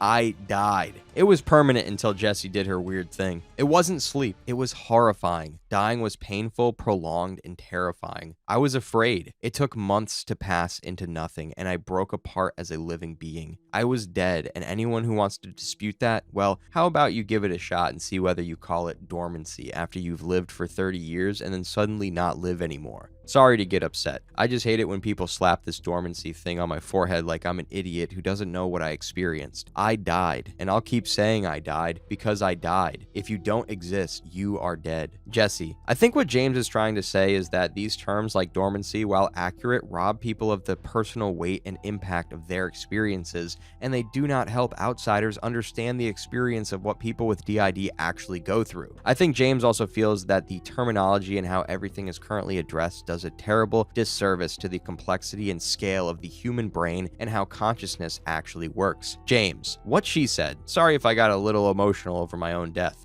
In my defense, it was pretty fucking traumatic in a way most of you can't even begin to imagine. Jesse, I'm sorry, James. I'm really sorry. I'm so sorry that you went through this. I love you so much. I love you so much. Please never leave me again. Please. James, it's all right, Firefly. I know this is hard for you too. I love you. I'm not going anywhere now, and neither are you. I promise you. Regardless of the many insane stories, it's hard not to read all of that and not feel some type of empathy for their unforgiving condition. They definitely do not have DID, and their persistent justification for spreading the misinformation that they did would have no doubt soured a lot of people on them, but there's no denying that whatever it is they were experiencing was and is extremely unconventional. A lot of people have suggested that this could be a case of OSDD, or other specified dissociative disorder, a subcategory of DID that doesn't emphasize on the traumatic core tied to the dissociation. The diagnosis criteria includes 1. Chronic and recurrent syndromes of mixed dissociative symptoms. This category includes identity disturbance associated with less than marked discontinuities in sense of self and agency, or alterations of identity or episodes of possession in an individual who reports no dissociative amnesia. 2. Identity disturbance due to prolonged and intense coercive persuasion. Individuals who have been subjected to intense coercive persuasion may present with prolonged changes in or conscious questions of their identity. 3. Acute dissociative reactions to stressful events. This category is for acute transient conditions that typically last less than 1 month and sometimes only a few hours or days. These conditions are characterized by constriction of consciousness, depersonalization, derealization, perceptual disturbances, ergo time slowing, macrophagia, microamnesias, transient stupor, and/or alterations in sensory or motor functioning, ergo anaglesia, paralysis. 4. Dissociative trance. This condition is characterized by an acute narrowing or complete loss of awareness of immediate surroundings that manifest as profound unresponsiveness or insensitivity to environmental stimuli, may be accompanied by minor stereotyped behaviors of which the individual is unaware and/or that he or she cannot control, as well as transient paralysis or loss of consciousness. The dissociative trance is not a normal part of a broadly accepted collective cultural or religious practice. Considering the fact that they believe Tristan had to die so dramatically to allow Anika to live in the body for years, that unprocessed trauma and stress could have led to a dissociation specific to criteria number 3 on that list there. Not exactly DID, but a different dissociation disorder born out of trauma when they transition, which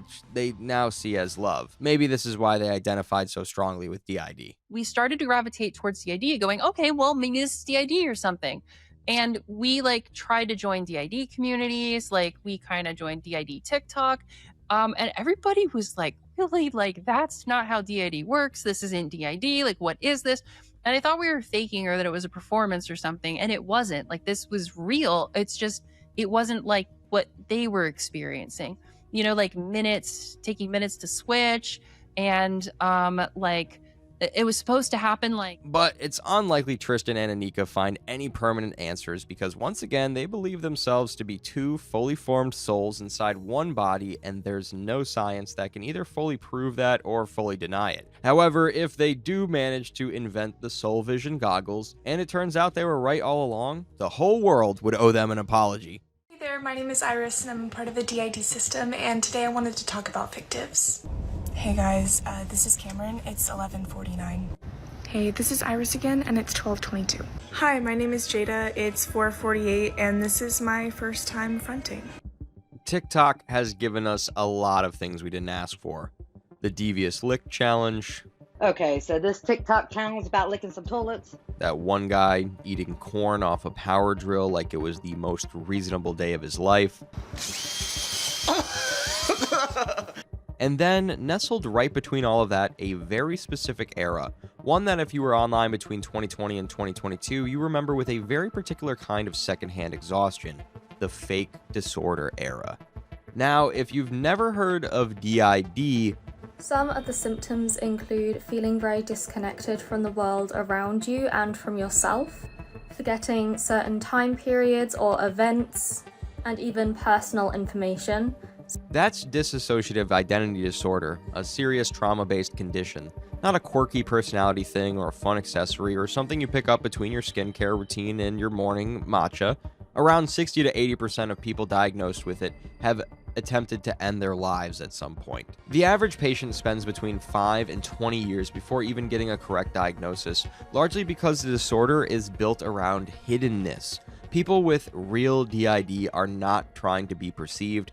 They are, in fact, doing the opposite, which is exactly why what TikTok did with it between 2020 and 2022 was so spectacularly something. The biggest name in this space was a creator called Disassociative DID, a British woman who built a YouTube channel of over 1 million subscribers around presenting more than 20 named alters on camera, each with their own wardrobe, their own voice, and their own cinematic entrance.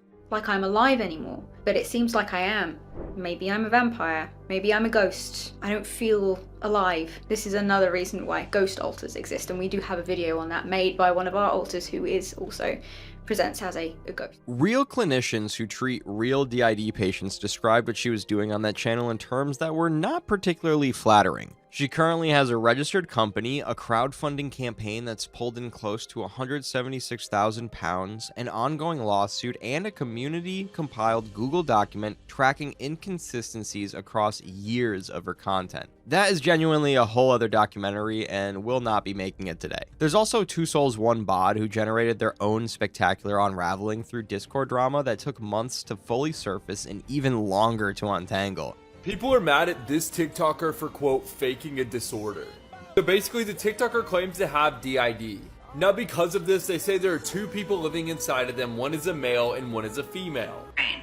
And that will be true, but we have actually, I don't want to say mastered, because it's always improvement. That's true.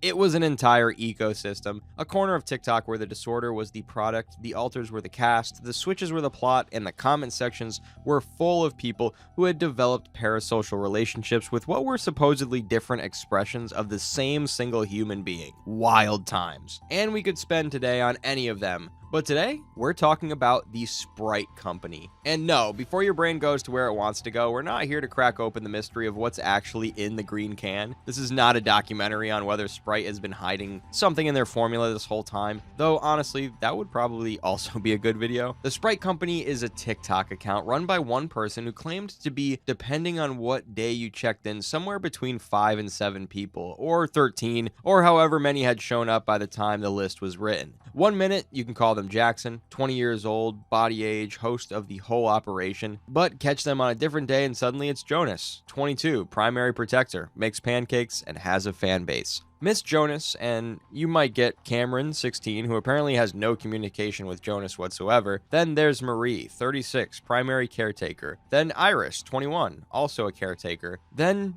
Jada, 17, who we'll be discussing at length later for reasons that are genuinely spectacular. And then that's not even the full roster because the list keeps going. Grant, 32, Vance, 23, Esmeralda, 50-something, Gatekeeper, Bruce, also 50-something, Protector, Olivia, 8 years old, Trauma Holder, Igor, Ageless, Persecutor, a fictive named Beatrice. It just keeps going on and on. And by now, multiple creators have made videos dissecting this account. A 50-minute documentary titled The Most Performative DID Faker racked up 331,000 views years after the account went silent. The verdict of the internet has largely been delivered, and the label of the worst DID faker has been stapled to the Sprite company's forehead with the kind of permanence that only the internet can achieve, and most people have moved on. So why are we here? Because the Sprite company is one of the more genuinely fascinating case studies this era produced. Not because the performance was undetectable, but because it was so thoroughly lovingly constructed. Their lore had internal rules. Their characters had distinct personalities. There was also this communication map between the alters, an entire organizational system that somebody had clearly sat down and built from scratch with real dedication. Hey Jonas. Yo, what's up? I've been thinking, and I kind of want to get back into TikTok, but I'm not sure.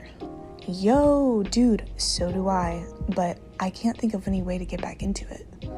And just when you think you've seen the most of it all, they use different toothbrushes for their alters, which exist in the same body. Yes, we live in the same body, but we are different people, so it feels really weird for us to use the same toothbrush. I have a little more time, so whose is whose? Take a guess. But here's what nobody has fully answered. How does a brand new alter arriving in a body for the first time know to vlog? How do you run 10 switches in one day and nobody arrives confused? How does one alter know what the alter does when they share absolutely zero communication? And who exactly decided that 6 people sharing one mouth needed 6 separate toothbrushes?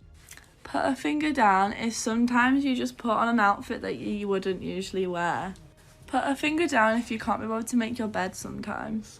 Put a finger down if you prefer being in dark rooms to light rooms. Put a finger down if you like One Direction. Let's start with the thing that made people stop scrolling in the first place, because before all the plot holes started stacking up like an unread notification pile, there was the Switch itself, the centerpiece of the whole operation. Now, for context on what this is supposed to look like in real life.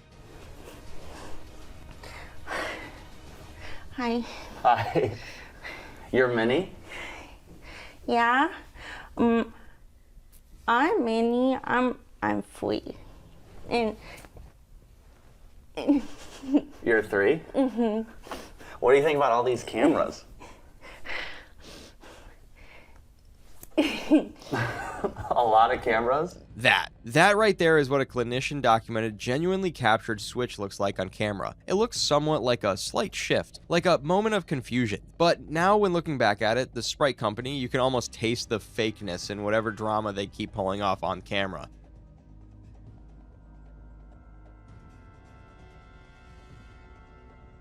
The Switch on this account operated like a movie's end credits scene. For the Sprite company, there's usually a warning, a whole build-up, the kind where you spend a few minutes waiting for the reveal like a villain's about to walk onto the screen. And then, the alter arrives. This alter pulls off the name tag, look directly into the camera, and drops their name like they've been standing just off stage waiting for their cue the entire time. Hey there, my name is Iris and I'm part of the DID system, and today I wanted to talk about fictives. We personally don't... Okay, I'm gonna switch.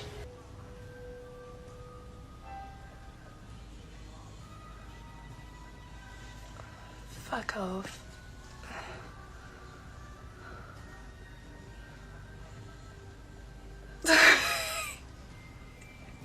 Well, this is nice. This is Jackson. I haven't been here in a little while. This is... wow. What up? It's Jonas. I switched in again unexpectedly while editing this video, so I'm gonna do my best. Which, as it turns out, is basically the criticism. Here's the thing about the announced Switch specifically. If you can feel it coming on clearly enough to pick up your phone, open the camera app, set the frame, hit record, and then perform a countdown to your own disassociation, at what point in that sequence are you actually disassociating? Like, genuinely, where does the disassociating begin? After the camera's set up? Is the camera setup part of the disassociation? I can feel it coming on.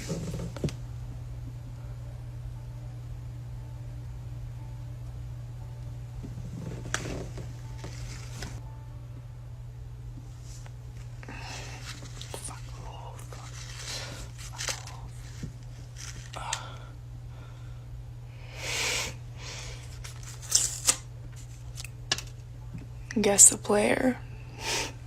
The few seconds of nobody being in the body is where things look particularly interesting. According to that clip, no altar was present during that period, which sounds dramatic until you stop and think about what it's actually being claimed. The human body is not a property you can simply vacate. The nervous system certainly does not pause operations while the next personality waits in the wings. Something is always there keeping things running, which makes it quite convenient that this absence lasted almost exactly as long as it needed to for maximum suspense before the next reveal. The timing was flawless, right in that sweet spot where the audience has enough time to wonder what's happening before getting the payoff they came for. Anyway, someone in the comments summoned the courage to ask them what we've all been scratching our heads about. Like, where the hell does everybody go? Wonder no more because Sprite gave us an answer right away. What up? I'm Jonas. I'm a part of a DID system, and this is a really good question. So whenever we're not fronting, we go into something called the brain space, or the inner world. Every system's inner world will look and feel different, but today I'm going to show you what ours looks like. So firstly, our inner world is like a 3-level storefront where the top is a house. This is the second level, what we call the hub. In the middle of the hub, we have 2 L-shaped couches back to back, and this is our seating arrangement.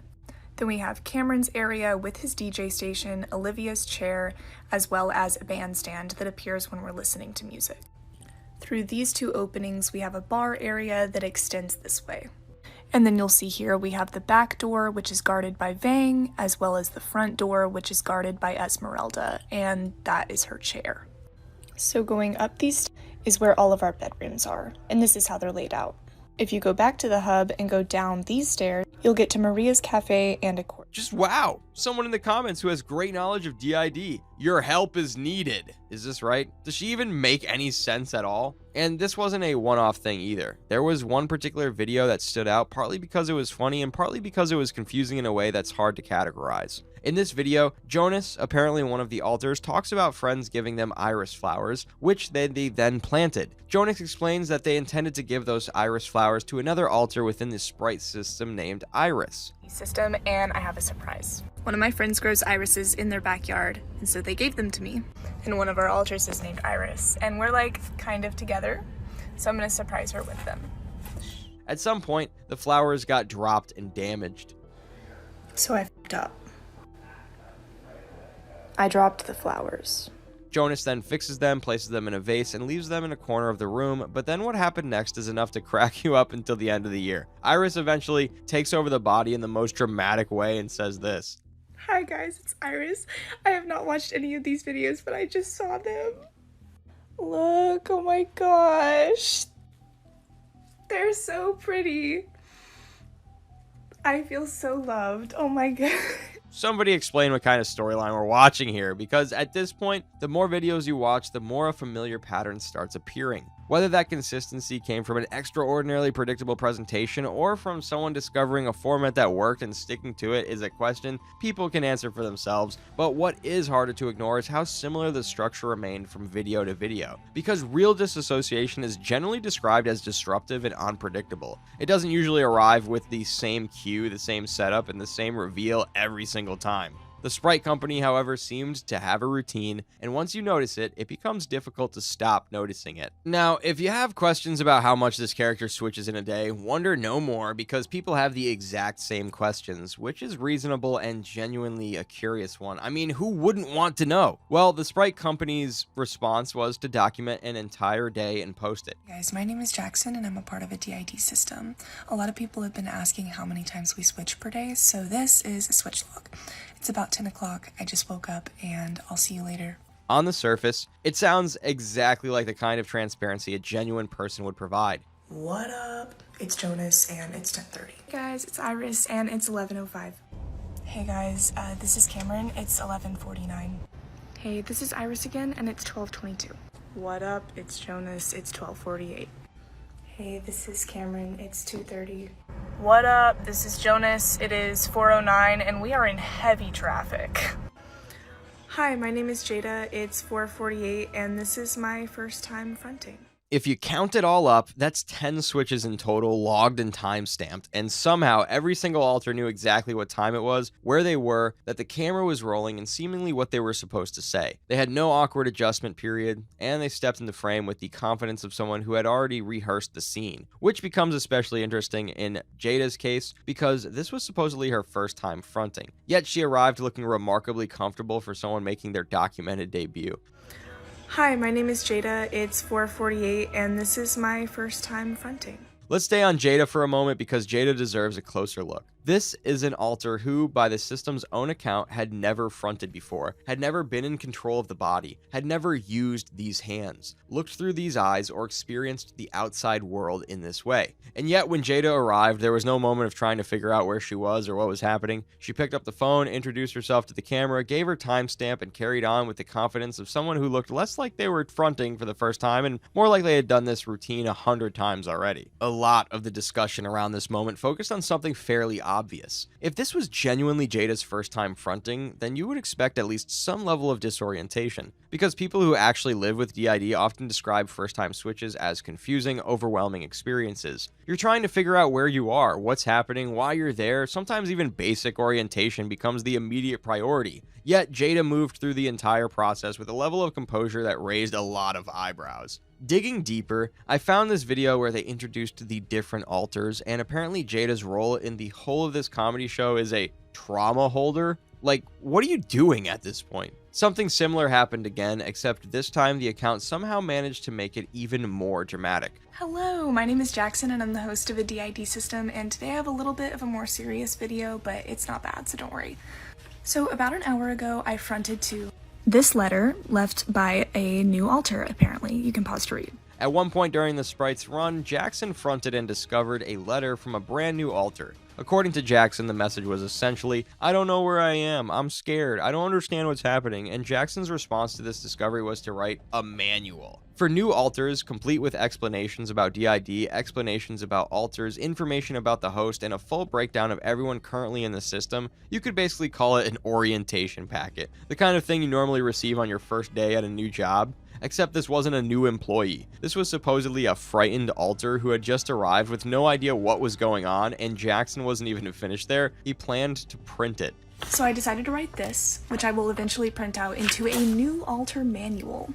Now, before anyone starts throwing things, leaving notes between alters is not the strange part. People with DID have talked about doing that for years. Journals, sticky notes, messages, ways to bridge memory gaps. That's not what raises eyebrows here. The eyebrows start raising when you zoom out and look at the whole thing properly, because the first question is a very simple one. Why is any of this being filmed? A new alter has apparently arrived frightened, confused, and disoriented enough to leave a letter asking what's happening, and somehow the next step in the process becomes content creation. Let's also look at how honestly impressive the emotional turn was in that video. The video began with genuine concern. Then, within moments, Jackson was enthusiastically discussing manual design like he's launching a new employee training program. So first I put a little introduction, and you are a part of a DID system. Now what's DID? Explanation. What are alters? Explanation. And what's the host? Explanation. And then I just listed out everyone in our system. Now to the letter itself. This brand new alter supposedly arrived confused about where they were and what was happening, yet they were oriented enough to sit down, organize their thoughts, write a coherent explanation of their emotional state, and leave a message detailed enough for Jackson to immediately understand the problem, which starts sounding familiar. Remember Jada supposedly arrived for the first time and immediately knew how to introduce herself on camera? This alter supposedly arrived for the first time and immediately knew how to write a clear letter explaining their emotional state. The new arrivals in this system consistently showed up with a remarkable amount of functionality already installed. Isn't this all strange? But the more videos you watched, the more moments appeared that left you sitting there wondering whether you were watching a disorder unfold naturally or a format unfold exactly as intended. Which brings us to what might be the most unintentionally hilarious example on the entire account, the pancake incident.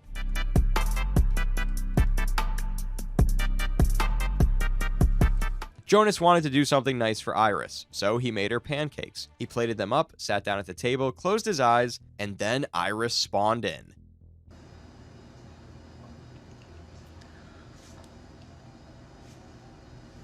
What?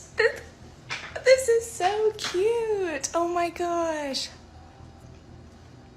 I feel so loved. Now, according to Sprite Company, this happened through something called a nudged switch. The idea is that one alter can sort of encourage another alter to come forward. Fine. However, the switch itself isn't where things get weird, the pancakes are, because the entire premise of the video rests on one very important detail. Iris doesn't know the pancakes exist. That's the whole joke. Jonas spends time making them, Jonas sets them up, Jonas prepares the surprise, then Iris arrives and discovers them. That sounds like a cute setup, until you remember that Sprite had already uploaded another video explaining in great detail who could communicate with who shared memories, who shared awareness, and who was co-conscious. And according to that explanation, Jonas and Iris weren't exactly strangers living in separate zip codes. They could communicate. They shared awareness, which creates a tiny little pancake-shaped problem. Because if Jonas knew about the pancakes, and Iris was aware of what Jonas was aware of, then who exactly was the surprise for? Hey guys, this is Jonas. I wanted to talk a little bit more about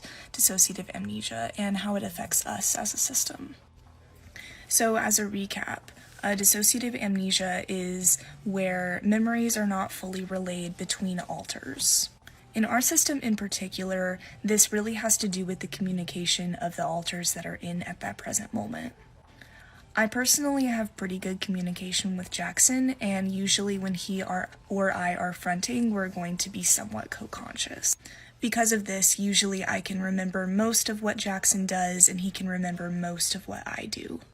On the other hand, I don't have any communication with Cameron, so usually when Cameron and I switch out, I don't remember what's going on, or he doesn't remember what's going on. At this point, the logic starts bending itself into shapes it was never designed to make. The more communication, the more memories, and the less communication, the more amnesia.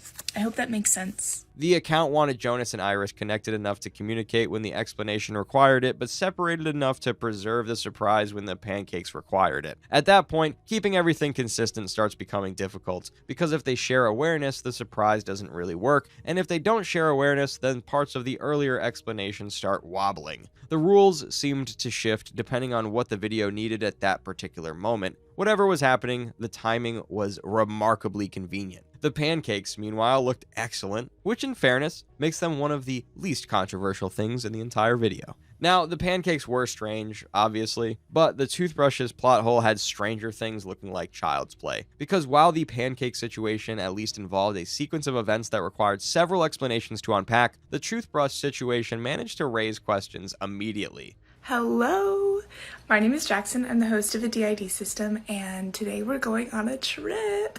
So I'm going to show you what it's like to pack as a DID. And lastly, the biggest and most controversial thing that we have to take multiple of are toothbrushes. Hold up. That's 7 toothbrushes. Not 7 people, 7 toothbrushes. According to Sprite, each alter had their own toothbrush because each alter was their own individual person. They delivered this explanation with complete sincerity and unfortunately introduced one of the funniest debates they would ever produce. Now look, the sentiment itself is understandable. The idea is that every alter deserves their own belongings, their own space, and their own sense of identity. Fair enough. But there's one tiny logistical issue standing in the middle of all of this. They all have the same mouth, one set of teeth, one tongue, one set of gums, one oral ecosystem that is not holding separate staff meetings depending on who happens to be fronting that afternoon. This is where my brain immediately slammed on the brakes, because at what point does individuality run headfirst into basic dentistry? When Jonas brushes his teeth, those teeth do not disappear when Cameron shows up. Cameron inherits the exact same teeth. Iris inherits the exact same teeth. Jackson inherits the exact same teeth. Everybody's essentially taking turns borrowing the same equipment, which raises questions nobody seemed particularly interested in answering. What exactly is the relationship between these toothbrushes and one mouth? Is there a schedule, a roster, a brushing rotation? Does one alter clock out and leave a detailed report for the next shift? Because from the outside looking in, it feels more like a small company managing a single set of gums than a dental routine. But as strange as the toothbrushes are, they were still relatively harmless. At worst, they left you with questions about dental logistics and a growing suspicion that this system spent more time on organization than some small businesses. The next video, however, was different because instead of toothbrushes, pancakes, manuals, or communication charts, this one went straight for something much bigger: emotion. And of everything the Sprite Company ever posted, this is probably the clip that reveals the most about what was really being built here. This one is different from the others, and it needs to be handled carefully because it's probably the most emotionally charged piece of content Sprite ever produced. It's also one of the most revealing. In this video, the alters are apparently having an internal conversation with a younger part of the system, a scared child alter. They reassure them, tell them that they are safe, tell them they're loved, and promise that they'll always have people to cry with, laugh with, and lean on whenever things get difficult. Are you ready to wake up now? Hi. What's going on? Where is Mama? Mama's far away now, but it's for the better. We take care of each other. Who's we? I'm kind of like your mom. I take care of the difficult emotions. And you can think of me as your best friend. I just really like frogs. Thank you for the interruption, Hattie Law. So what's next? What do I do now? The world is a hard place for people like you.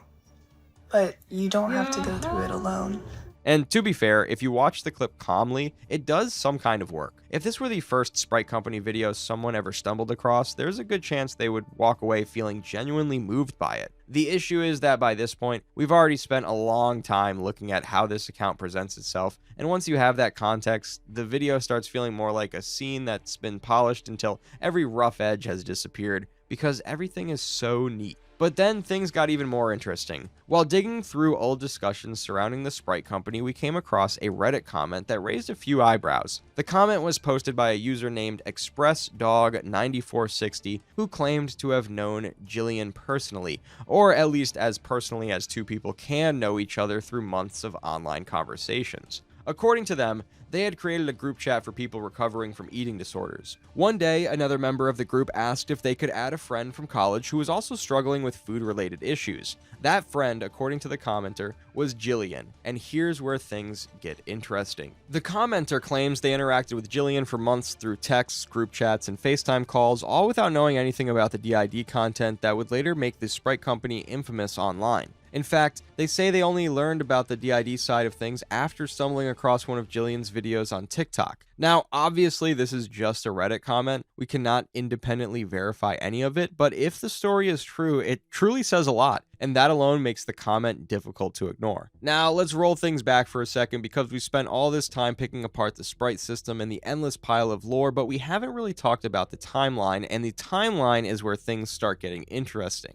According to the Sprite Company's own bio, they were diagnosed with DID in 2021, which sounds normal enough until you realize what the account already looked like around that same period. By mid-2021, this wasn't some confused person trying to understand a brand new diagnosis. This was already a fully functioning universe. There were named alters with entire storylines. The account already looked like it had seasons, and that's the part that makes you stop and scratch your head. Because if that diagnosis timeline is accurate, then the gap between I have DID and Welcome to the Extended Sprite Company Cinematic Universe appears surprisingly short. Now, does that prove anything? No. People can struggle with symptoms for years before they ever get a diagnosis. People can spend a long time trying to understand themselves before they ever put a label on what they're experiencing. That's true. But there's another detail sitting right beside it: the timing. Because 2021 wasn't just any other year, it was peak DID TikTok, the era where entire communities were forming around the exact same language, formats, and content styles.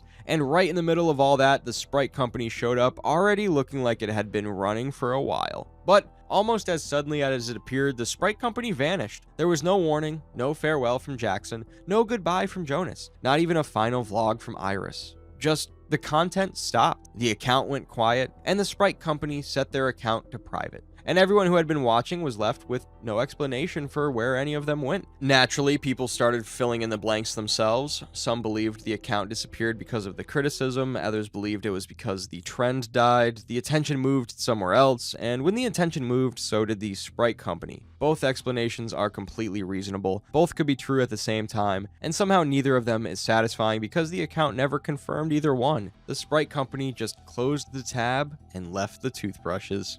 Put a finger down if you watch a lot of TikTok and you relate to the videos. Put a finger down if you like Soft animals. Okay, so that's it. You have DID. Meet Aurora, the 19-year-old TikToker who claimed to have 16 traumatic brain injuries, as well as OCD, ADHD, PTSD, BPD, and a lot more. She claimed she couldn't see out of one eye, couldn't hear out of one ear, that she could hear her brain clicking, and that she was in constant pain. And for past couple weeks, every time I go like this, I hear clicking. I hear clicking in my brain, and no can hear it from outside. This led to Aurora setting up a GoFundMe, which received nearly $50,000 in donations from people who thought her life was in danger and wanted to help her survive.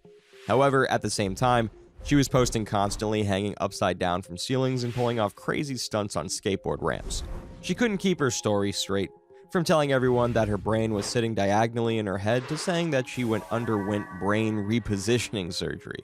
This man continued to hammer a bunch of weird tools in my head and did a very strange procedure up my nose.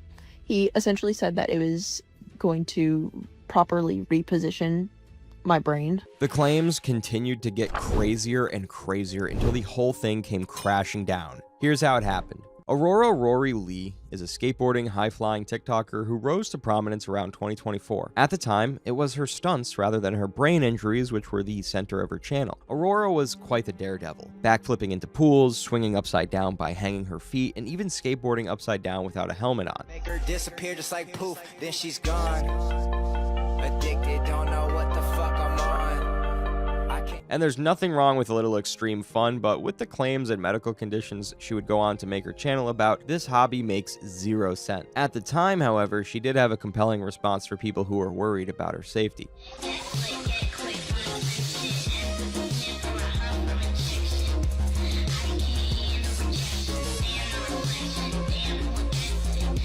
She just needs that adrenaline, and you just can't get it. She may be onto something. Aurora revealed she has borderline personality disorder, which stems from abuse and SA she received earlier in her life. She put out a video with text overlay reading, "The reality of being an SA survivor. Welcome to the world who doesn't believe victims unless we can prove it. Just because I can't prove it doesn't mean it didn't happen to me. You think anyone would admit to SAing someone? You think I could have just pulled my phone or while actively being SA'd? You'd think there's something I could have done to prevent it? After all I've said, please don't forget the victim is never to blame." Aurora never provided any specific details on her abuse or her abuser, nor did she need to. The message she was trying to get out there was clear and it resonated with people, as some of the videos really went viral. This one had 7 million views. Nobody knows where they might end up. Nobody knows.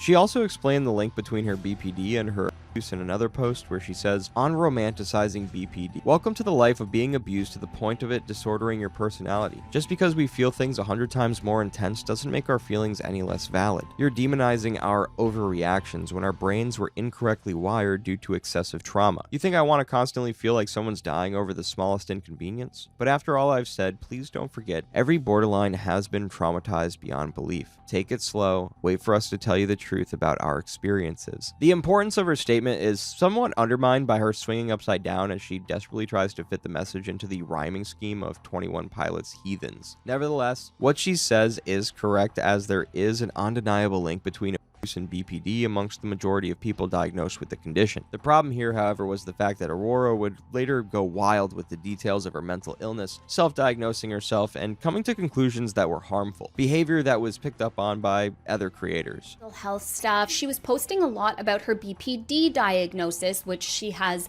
confirmed been diagnosed with by family members, and then shifted to this autism self-diagnosis. How I knew I had autism without a diagnosis. And she really grifted hard onto that. In a now deleted video, she even encouraged self-diagnosis because getting officially checked out by professionals was either too time-consuming or expensive. This allowed Aurora to go crazy and pretty much diagnose herself with everything under the sun for content. Really, any mental illness or condition that has an acronym, she loves a diagnosis. Here is a list of all of the things, and I'm sure I'm probably missing a couple, that she has claimed to have wrong with her. That's not to say that she didn't have these things wrong with her, but she was only officially diagnosed with BPD as far as we know. Then at some point, her content shifted into traumatic brain injuries when she dropped a bombshell video.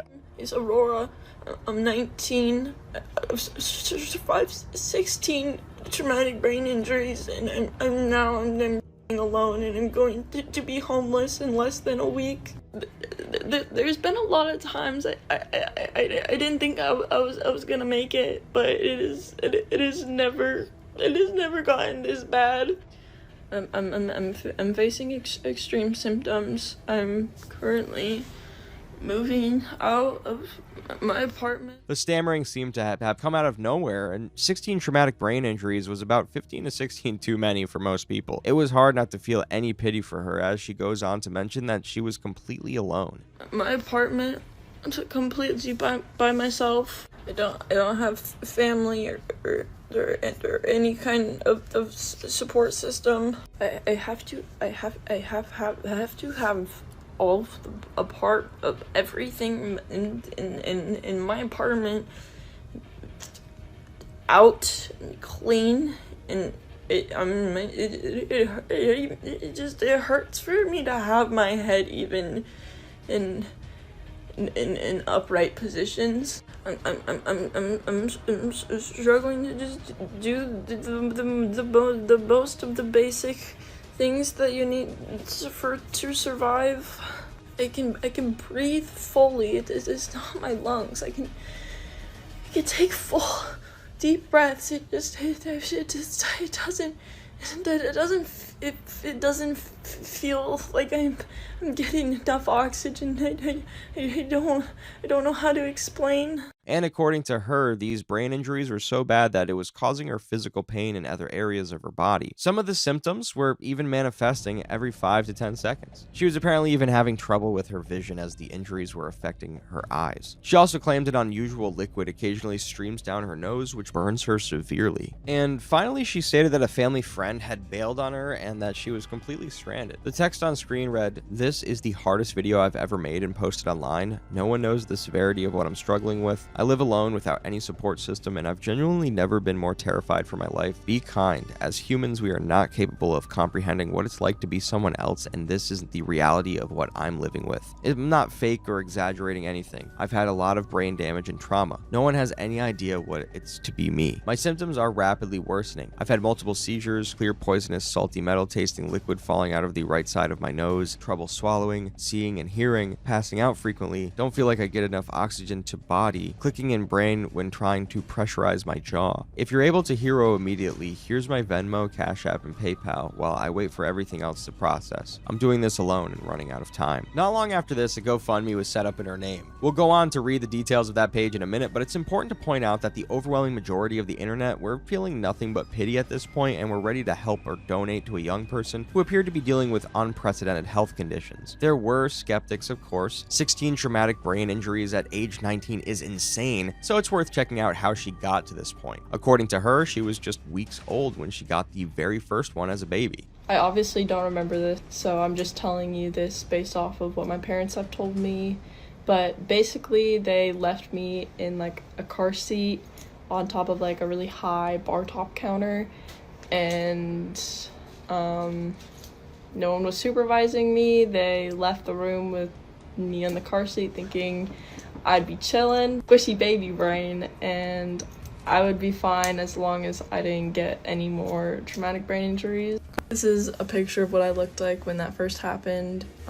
You can see it was much bigger than it currently is now. According to her, she picked up her third TBI before she celebrated her third birthday. By age 11, she had 6 traumatic brain injuries and claimed she got more brain damage because the doctor she was with misdiagnosed her with psychosis. In one of her quirky posts, she said, "I've been brain damaged my entire life, which caused severe psychosis as a kid. Doctors assumed I was just crazy and medicated the hell out of me, causing more brain damage instead of looking for the root causes of my problems." Ignoring the gravity of a misdiagnosis of that scale for a moment, Aurora goes on to claim that she got her 10th TBI by age 18. Hey, let's go. What insane? Insane at the membrane. Insane at the membrane. And from this point on, closer to when she launched the GoFundMe, the timeline for the TBIs get impossible to follow as the number goes from 10 to 15 to 16 and next to no time. Here she is a couple weeks later after she's had 10, now stating that she had 15 TBIs in July 2024. Then in October, she explained that she recently picked up 3 new concussions, 2 of which she lost consciousness for. My name is Aurora. I am 19. Last September, I was diagnosed with post-concussive syndrome, and in October, I had 3 more concussions. 2 out of 3, I lost consciousness. And so that brought her total to 16, which she wasted no time posting about.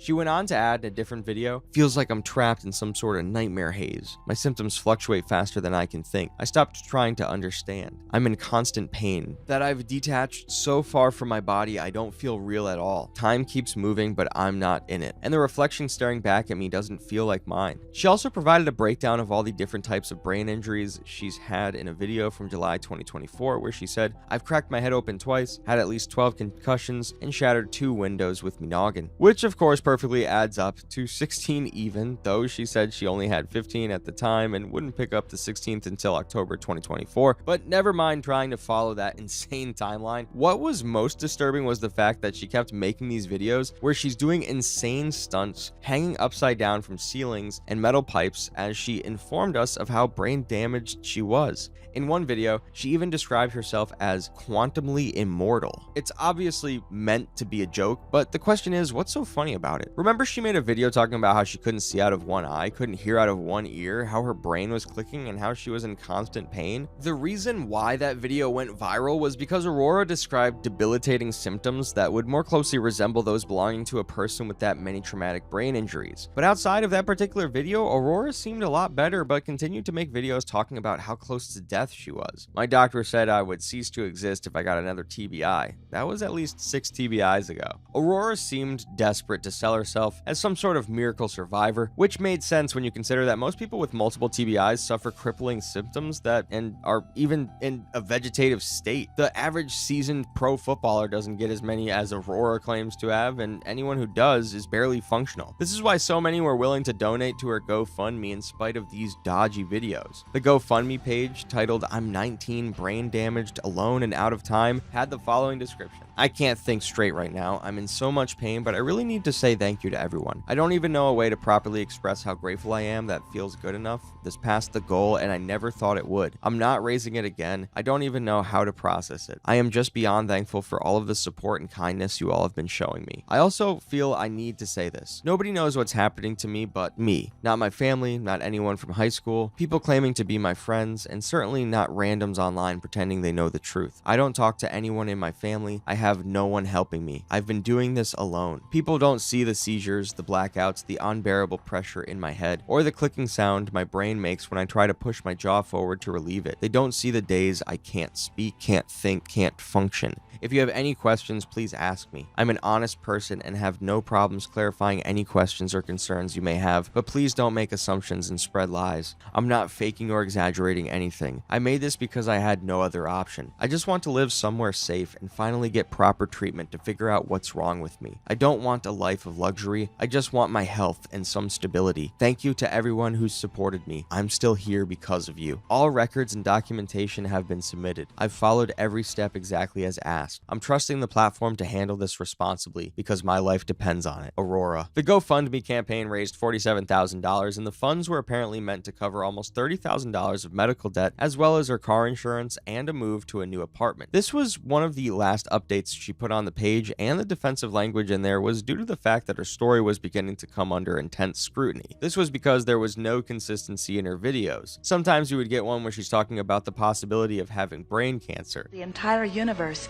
is on your side and rooting for you to get what you want. You just have to relax and stop throwing the hissy fit that you're not getting what you want right this minute. Then a couple days later, you would get a video where a clearly drunk Aurora is hanging upside down at a club with staff members begging her to come down.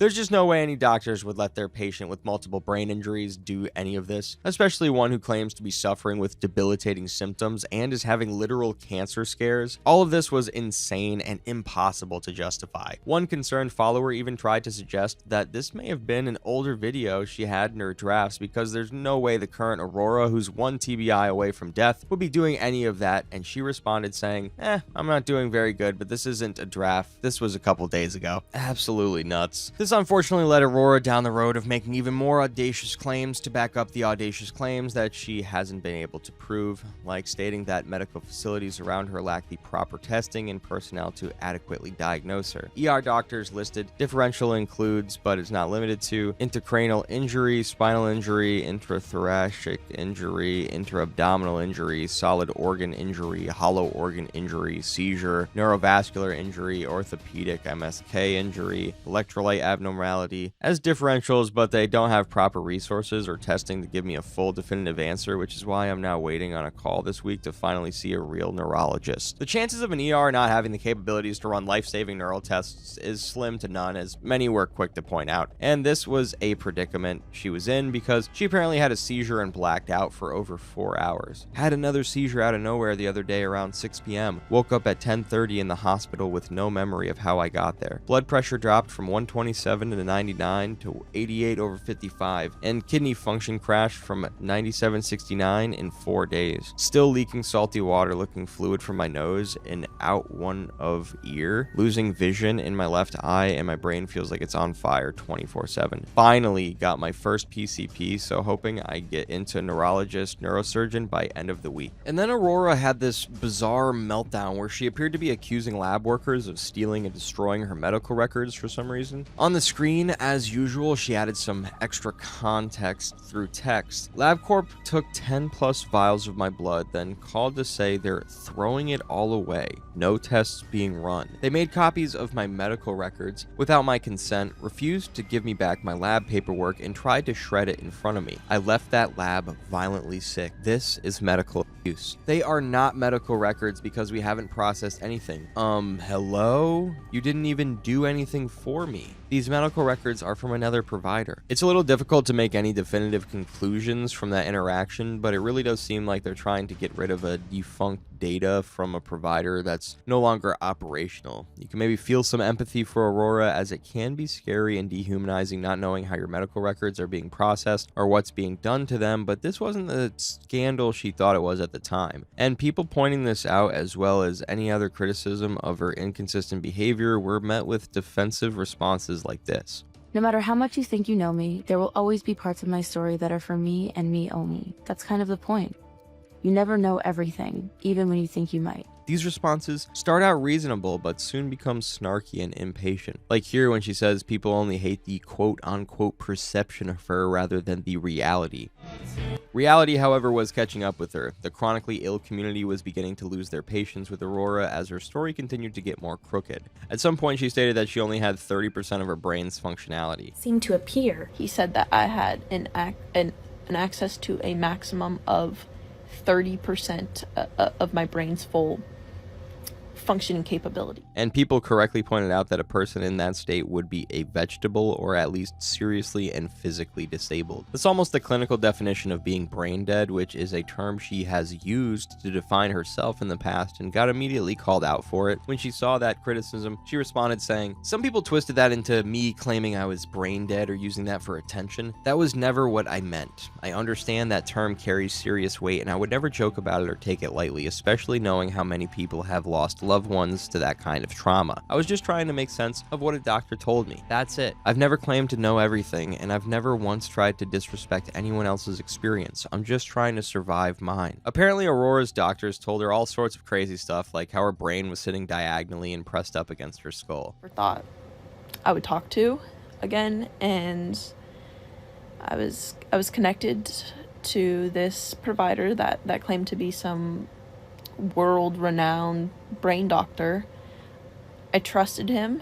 He told me that my brain was sitting diagonal inside of my skull, that my brain had been permanently pressed against the edge of my skull, and So now Aurora was the victim of medical mistreatment as well, because this quote-unquote doctor apparently did a brain procedure up her nose and went to town with a hammer and other weird tools. To hammer a bunch of weird tools in my head and did a very strange procedure up my nose. He essentially said that it was going to properly reposition my brain. All of this was severely harming the legitimacy of her GoFundMe campaign, of course, and things went from bad to worse when her own brother left a comment on a Reddit thread saying, "I took her to the hospital for a muscle cramp a couple months ago, and she didn't even mention this brain damage to any of the doctors. And because I know you're wondering, no, she didn't even hit her head again after the visit. She's just straight lying. She hasn't had 16 TBIs, and it's funny because me and my brother both have had more head trauma than her growing up, and we're completely functional." This was a huge development, obviously, because it's one thing for people on the internet to read the clues and call her out from the outside, but here we had someone on the inside doing so as well. Her brother would have been there for these incidents, as well as hospital trips for any diagnosis or treatment. This wasn't something Aurora would be able to sweep under the rug as just another case of, "You don't know me, so you can't criticize me." You know, it's disgusting, and it genuinely mortifies me to think about how judgmental people are when we have absolutely no idea what goes on in anyone else's mind, body, or life. However, she did publicly respond to her brother in a comment saying, "Hi, most of my family is also brain damaged, and they weren't properly educated on how it can affect someone. I think my mom feels partially responsible, and my brothers who have had repeated brain injuries don't understand why my brain damage looks different. If you want to message my epic dad, he's the one that knows what it's been happening with my health." At this point, a lot of information was coming out at once. A friend came forward stating that Aurora had stolen her brain scan and posted it as her own. She has since deleted this post, but Rory wanted me to compare our brain scans, so I stupidly let her screenshot mine. She tried to analyze her brain scans and was convinced hers were weird. Again, I'm not a doctor, I have no idea, but neither is she, so she doesn't have the qualifications to determine this. The fishing for issues on scans is odd. Although there are no identifiable features leading to anyone knowing the identity of whose brain scan this is, she deliberately and intentionally lied and used my brain claiming it was hers. The lies just keep coming, and this did feel super weird for me to witness because, like, hello? That's my brain. Aurora's responded to these claims using text messages to dispute how that interaction went down. None of you guys are aware of is this friend never wanted to help me.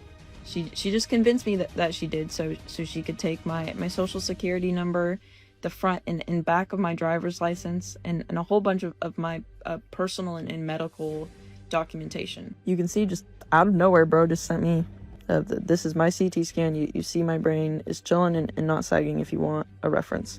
Then I sent one slide of mine. But despite Aurora's confidence, this was a situation that required tangible proof that neither side were providing. At this point, that $47,000 was at risk because GoFundMe opened an investigation and froze her withdrawals. She sent a message to the GoFundMe team pleading, "When will my funds start to transfer into my account? I need emergency brain surgery and these funds are vital for me getting me the help I need." To which they responded saying, "Hello, Rory. I'm going to send you to our risk team now so they can complete the review process with you directly. While they won't respond back as quickly as our customer care team, they should get back to you within the next 24 hours. Thank you for your patience while we work. Keep GoFundMe the safest place to give. Best regards." Basically, they were on to her and she was desperate. It also meant Aurora hadn't provided the necessary documents required to prove her claims to GoFundMe. It's one thing not to show the general public your private medical records, but if you're going to run a GoFundMe campaign and receive almost $50,000, there needs to be accountability for every single one of her claims, which was simply impossible. More people close to her were coming out of the woodwork to reveal the truth about the situation. They made a lengthy post saying, "Dakota was previously helping Rory communicate with GoFundMe. GoFundMe had reached out to Rory with questions about the fundraiser, mentioning they have received some complaints and wanted to make sure this fundraiser was legit. They asked Rory to provide proof of diagnoses of all 16 TBIs and documentation of medical bills totaling $30,000. Rory was not able to provide that information because she does not have 16 TBI diagnoses and does not have $30,000 in medical bills. She also used ChatGPT to write the GoFundMe bio." So what is true? Well, she has some medical debt, however not anything near $30,000. She technically had $22,000, but Medi-Cal, her health insurance, will bring it down to $3,000 if she calls them. She refused to do so, not sure what she's done now. While at Dakota's house, we called Rory and talked for approximately an hour and a half. While on the phone with Rory, she admitted to fraud, saying that she estimated the amount of medical bills she had because she didn't know. You can't say that you have $30,000 in medical bills if you don't know. That is fraud. That is felony intentional or not. She also told Dakota she was planning on using the GoFundMe money to pay for a minor in possession of alcohol citation, which she went to court for on Thursday, the day I was in Chico, and a speeding ticket. That is not permitted according to GoFundMe policies. We reported the GoFundMe, and I highly doubt there is any chance of her getting the funds. Everyone who donated should eventually receive a refund. She also did not stutter. Unless we called her out of her BS, then she would stutter and say that she could not comprehend what we were saying and claimed that she had short-term memory loss. We talked in circles for over an hour on the phone. And with that, the GoFundMe grift was officially dead because Aurora couldn't provide any proof. She disputed this, of course, and desperately tried to justify the funds. I really wish I was lying. So I spent a few hours creating you guys a visual representation of my 1-year survival and recovery budget so I can show you exactly where every penny of your money is going. All this right here is the bare minimum I need to survive long enough to get life-saving brain treatment. 1 year of brain damage bills is going to cost me more than $55,000, and I need at least $5,000 for emergency medical reserve, which I did an explanation here. You can pause to read. Here's some more about the emergency medical reserve. You could pause to read this if you'd like. So the $5,000 reserve is just to make sure that I can get to the hospital if I have another seizure, if I black out or collapse again. This was a futile exercise, though, as nobody was buying it at this point, and neither was the GoFundMe team, leading her down a brief path of snarky comments and claiming that it got taken down because of bullies. You don't have to believe me, just remember I'm 19, fighting progressive brain damage, and this is the first appointment I wasn't completely alone for. The bullying took my fundraiser, but it didn't take away my reality. Nothing they say changes the truth. After this, Aurora didn't appear to course correct, deleting a majority of the TBI videos from her channel and putting a little distance between herself and the platform in general, with her not posting anywhere near as regularly as before. She stated she's focused on healing privately now, and that whilst she's progressing, she still has a lot of struggles. At the end of the day, it's impossible to deny that Aurora does have some serious brain and mental health issues, and for someone that young, all people want to see is her overcoming that and finding a way to live a happy life. Did she exaggerate her symptoms for attention and money? Yes. Did she spread harmful misinformation about brain injuries and chronic illnesses? Yes. She knew exactly what she was doing at the time, and it's a cautionary tale of how not to spread awareness about such a serious subject. But at least she left well enough alone and moved on with her life for now.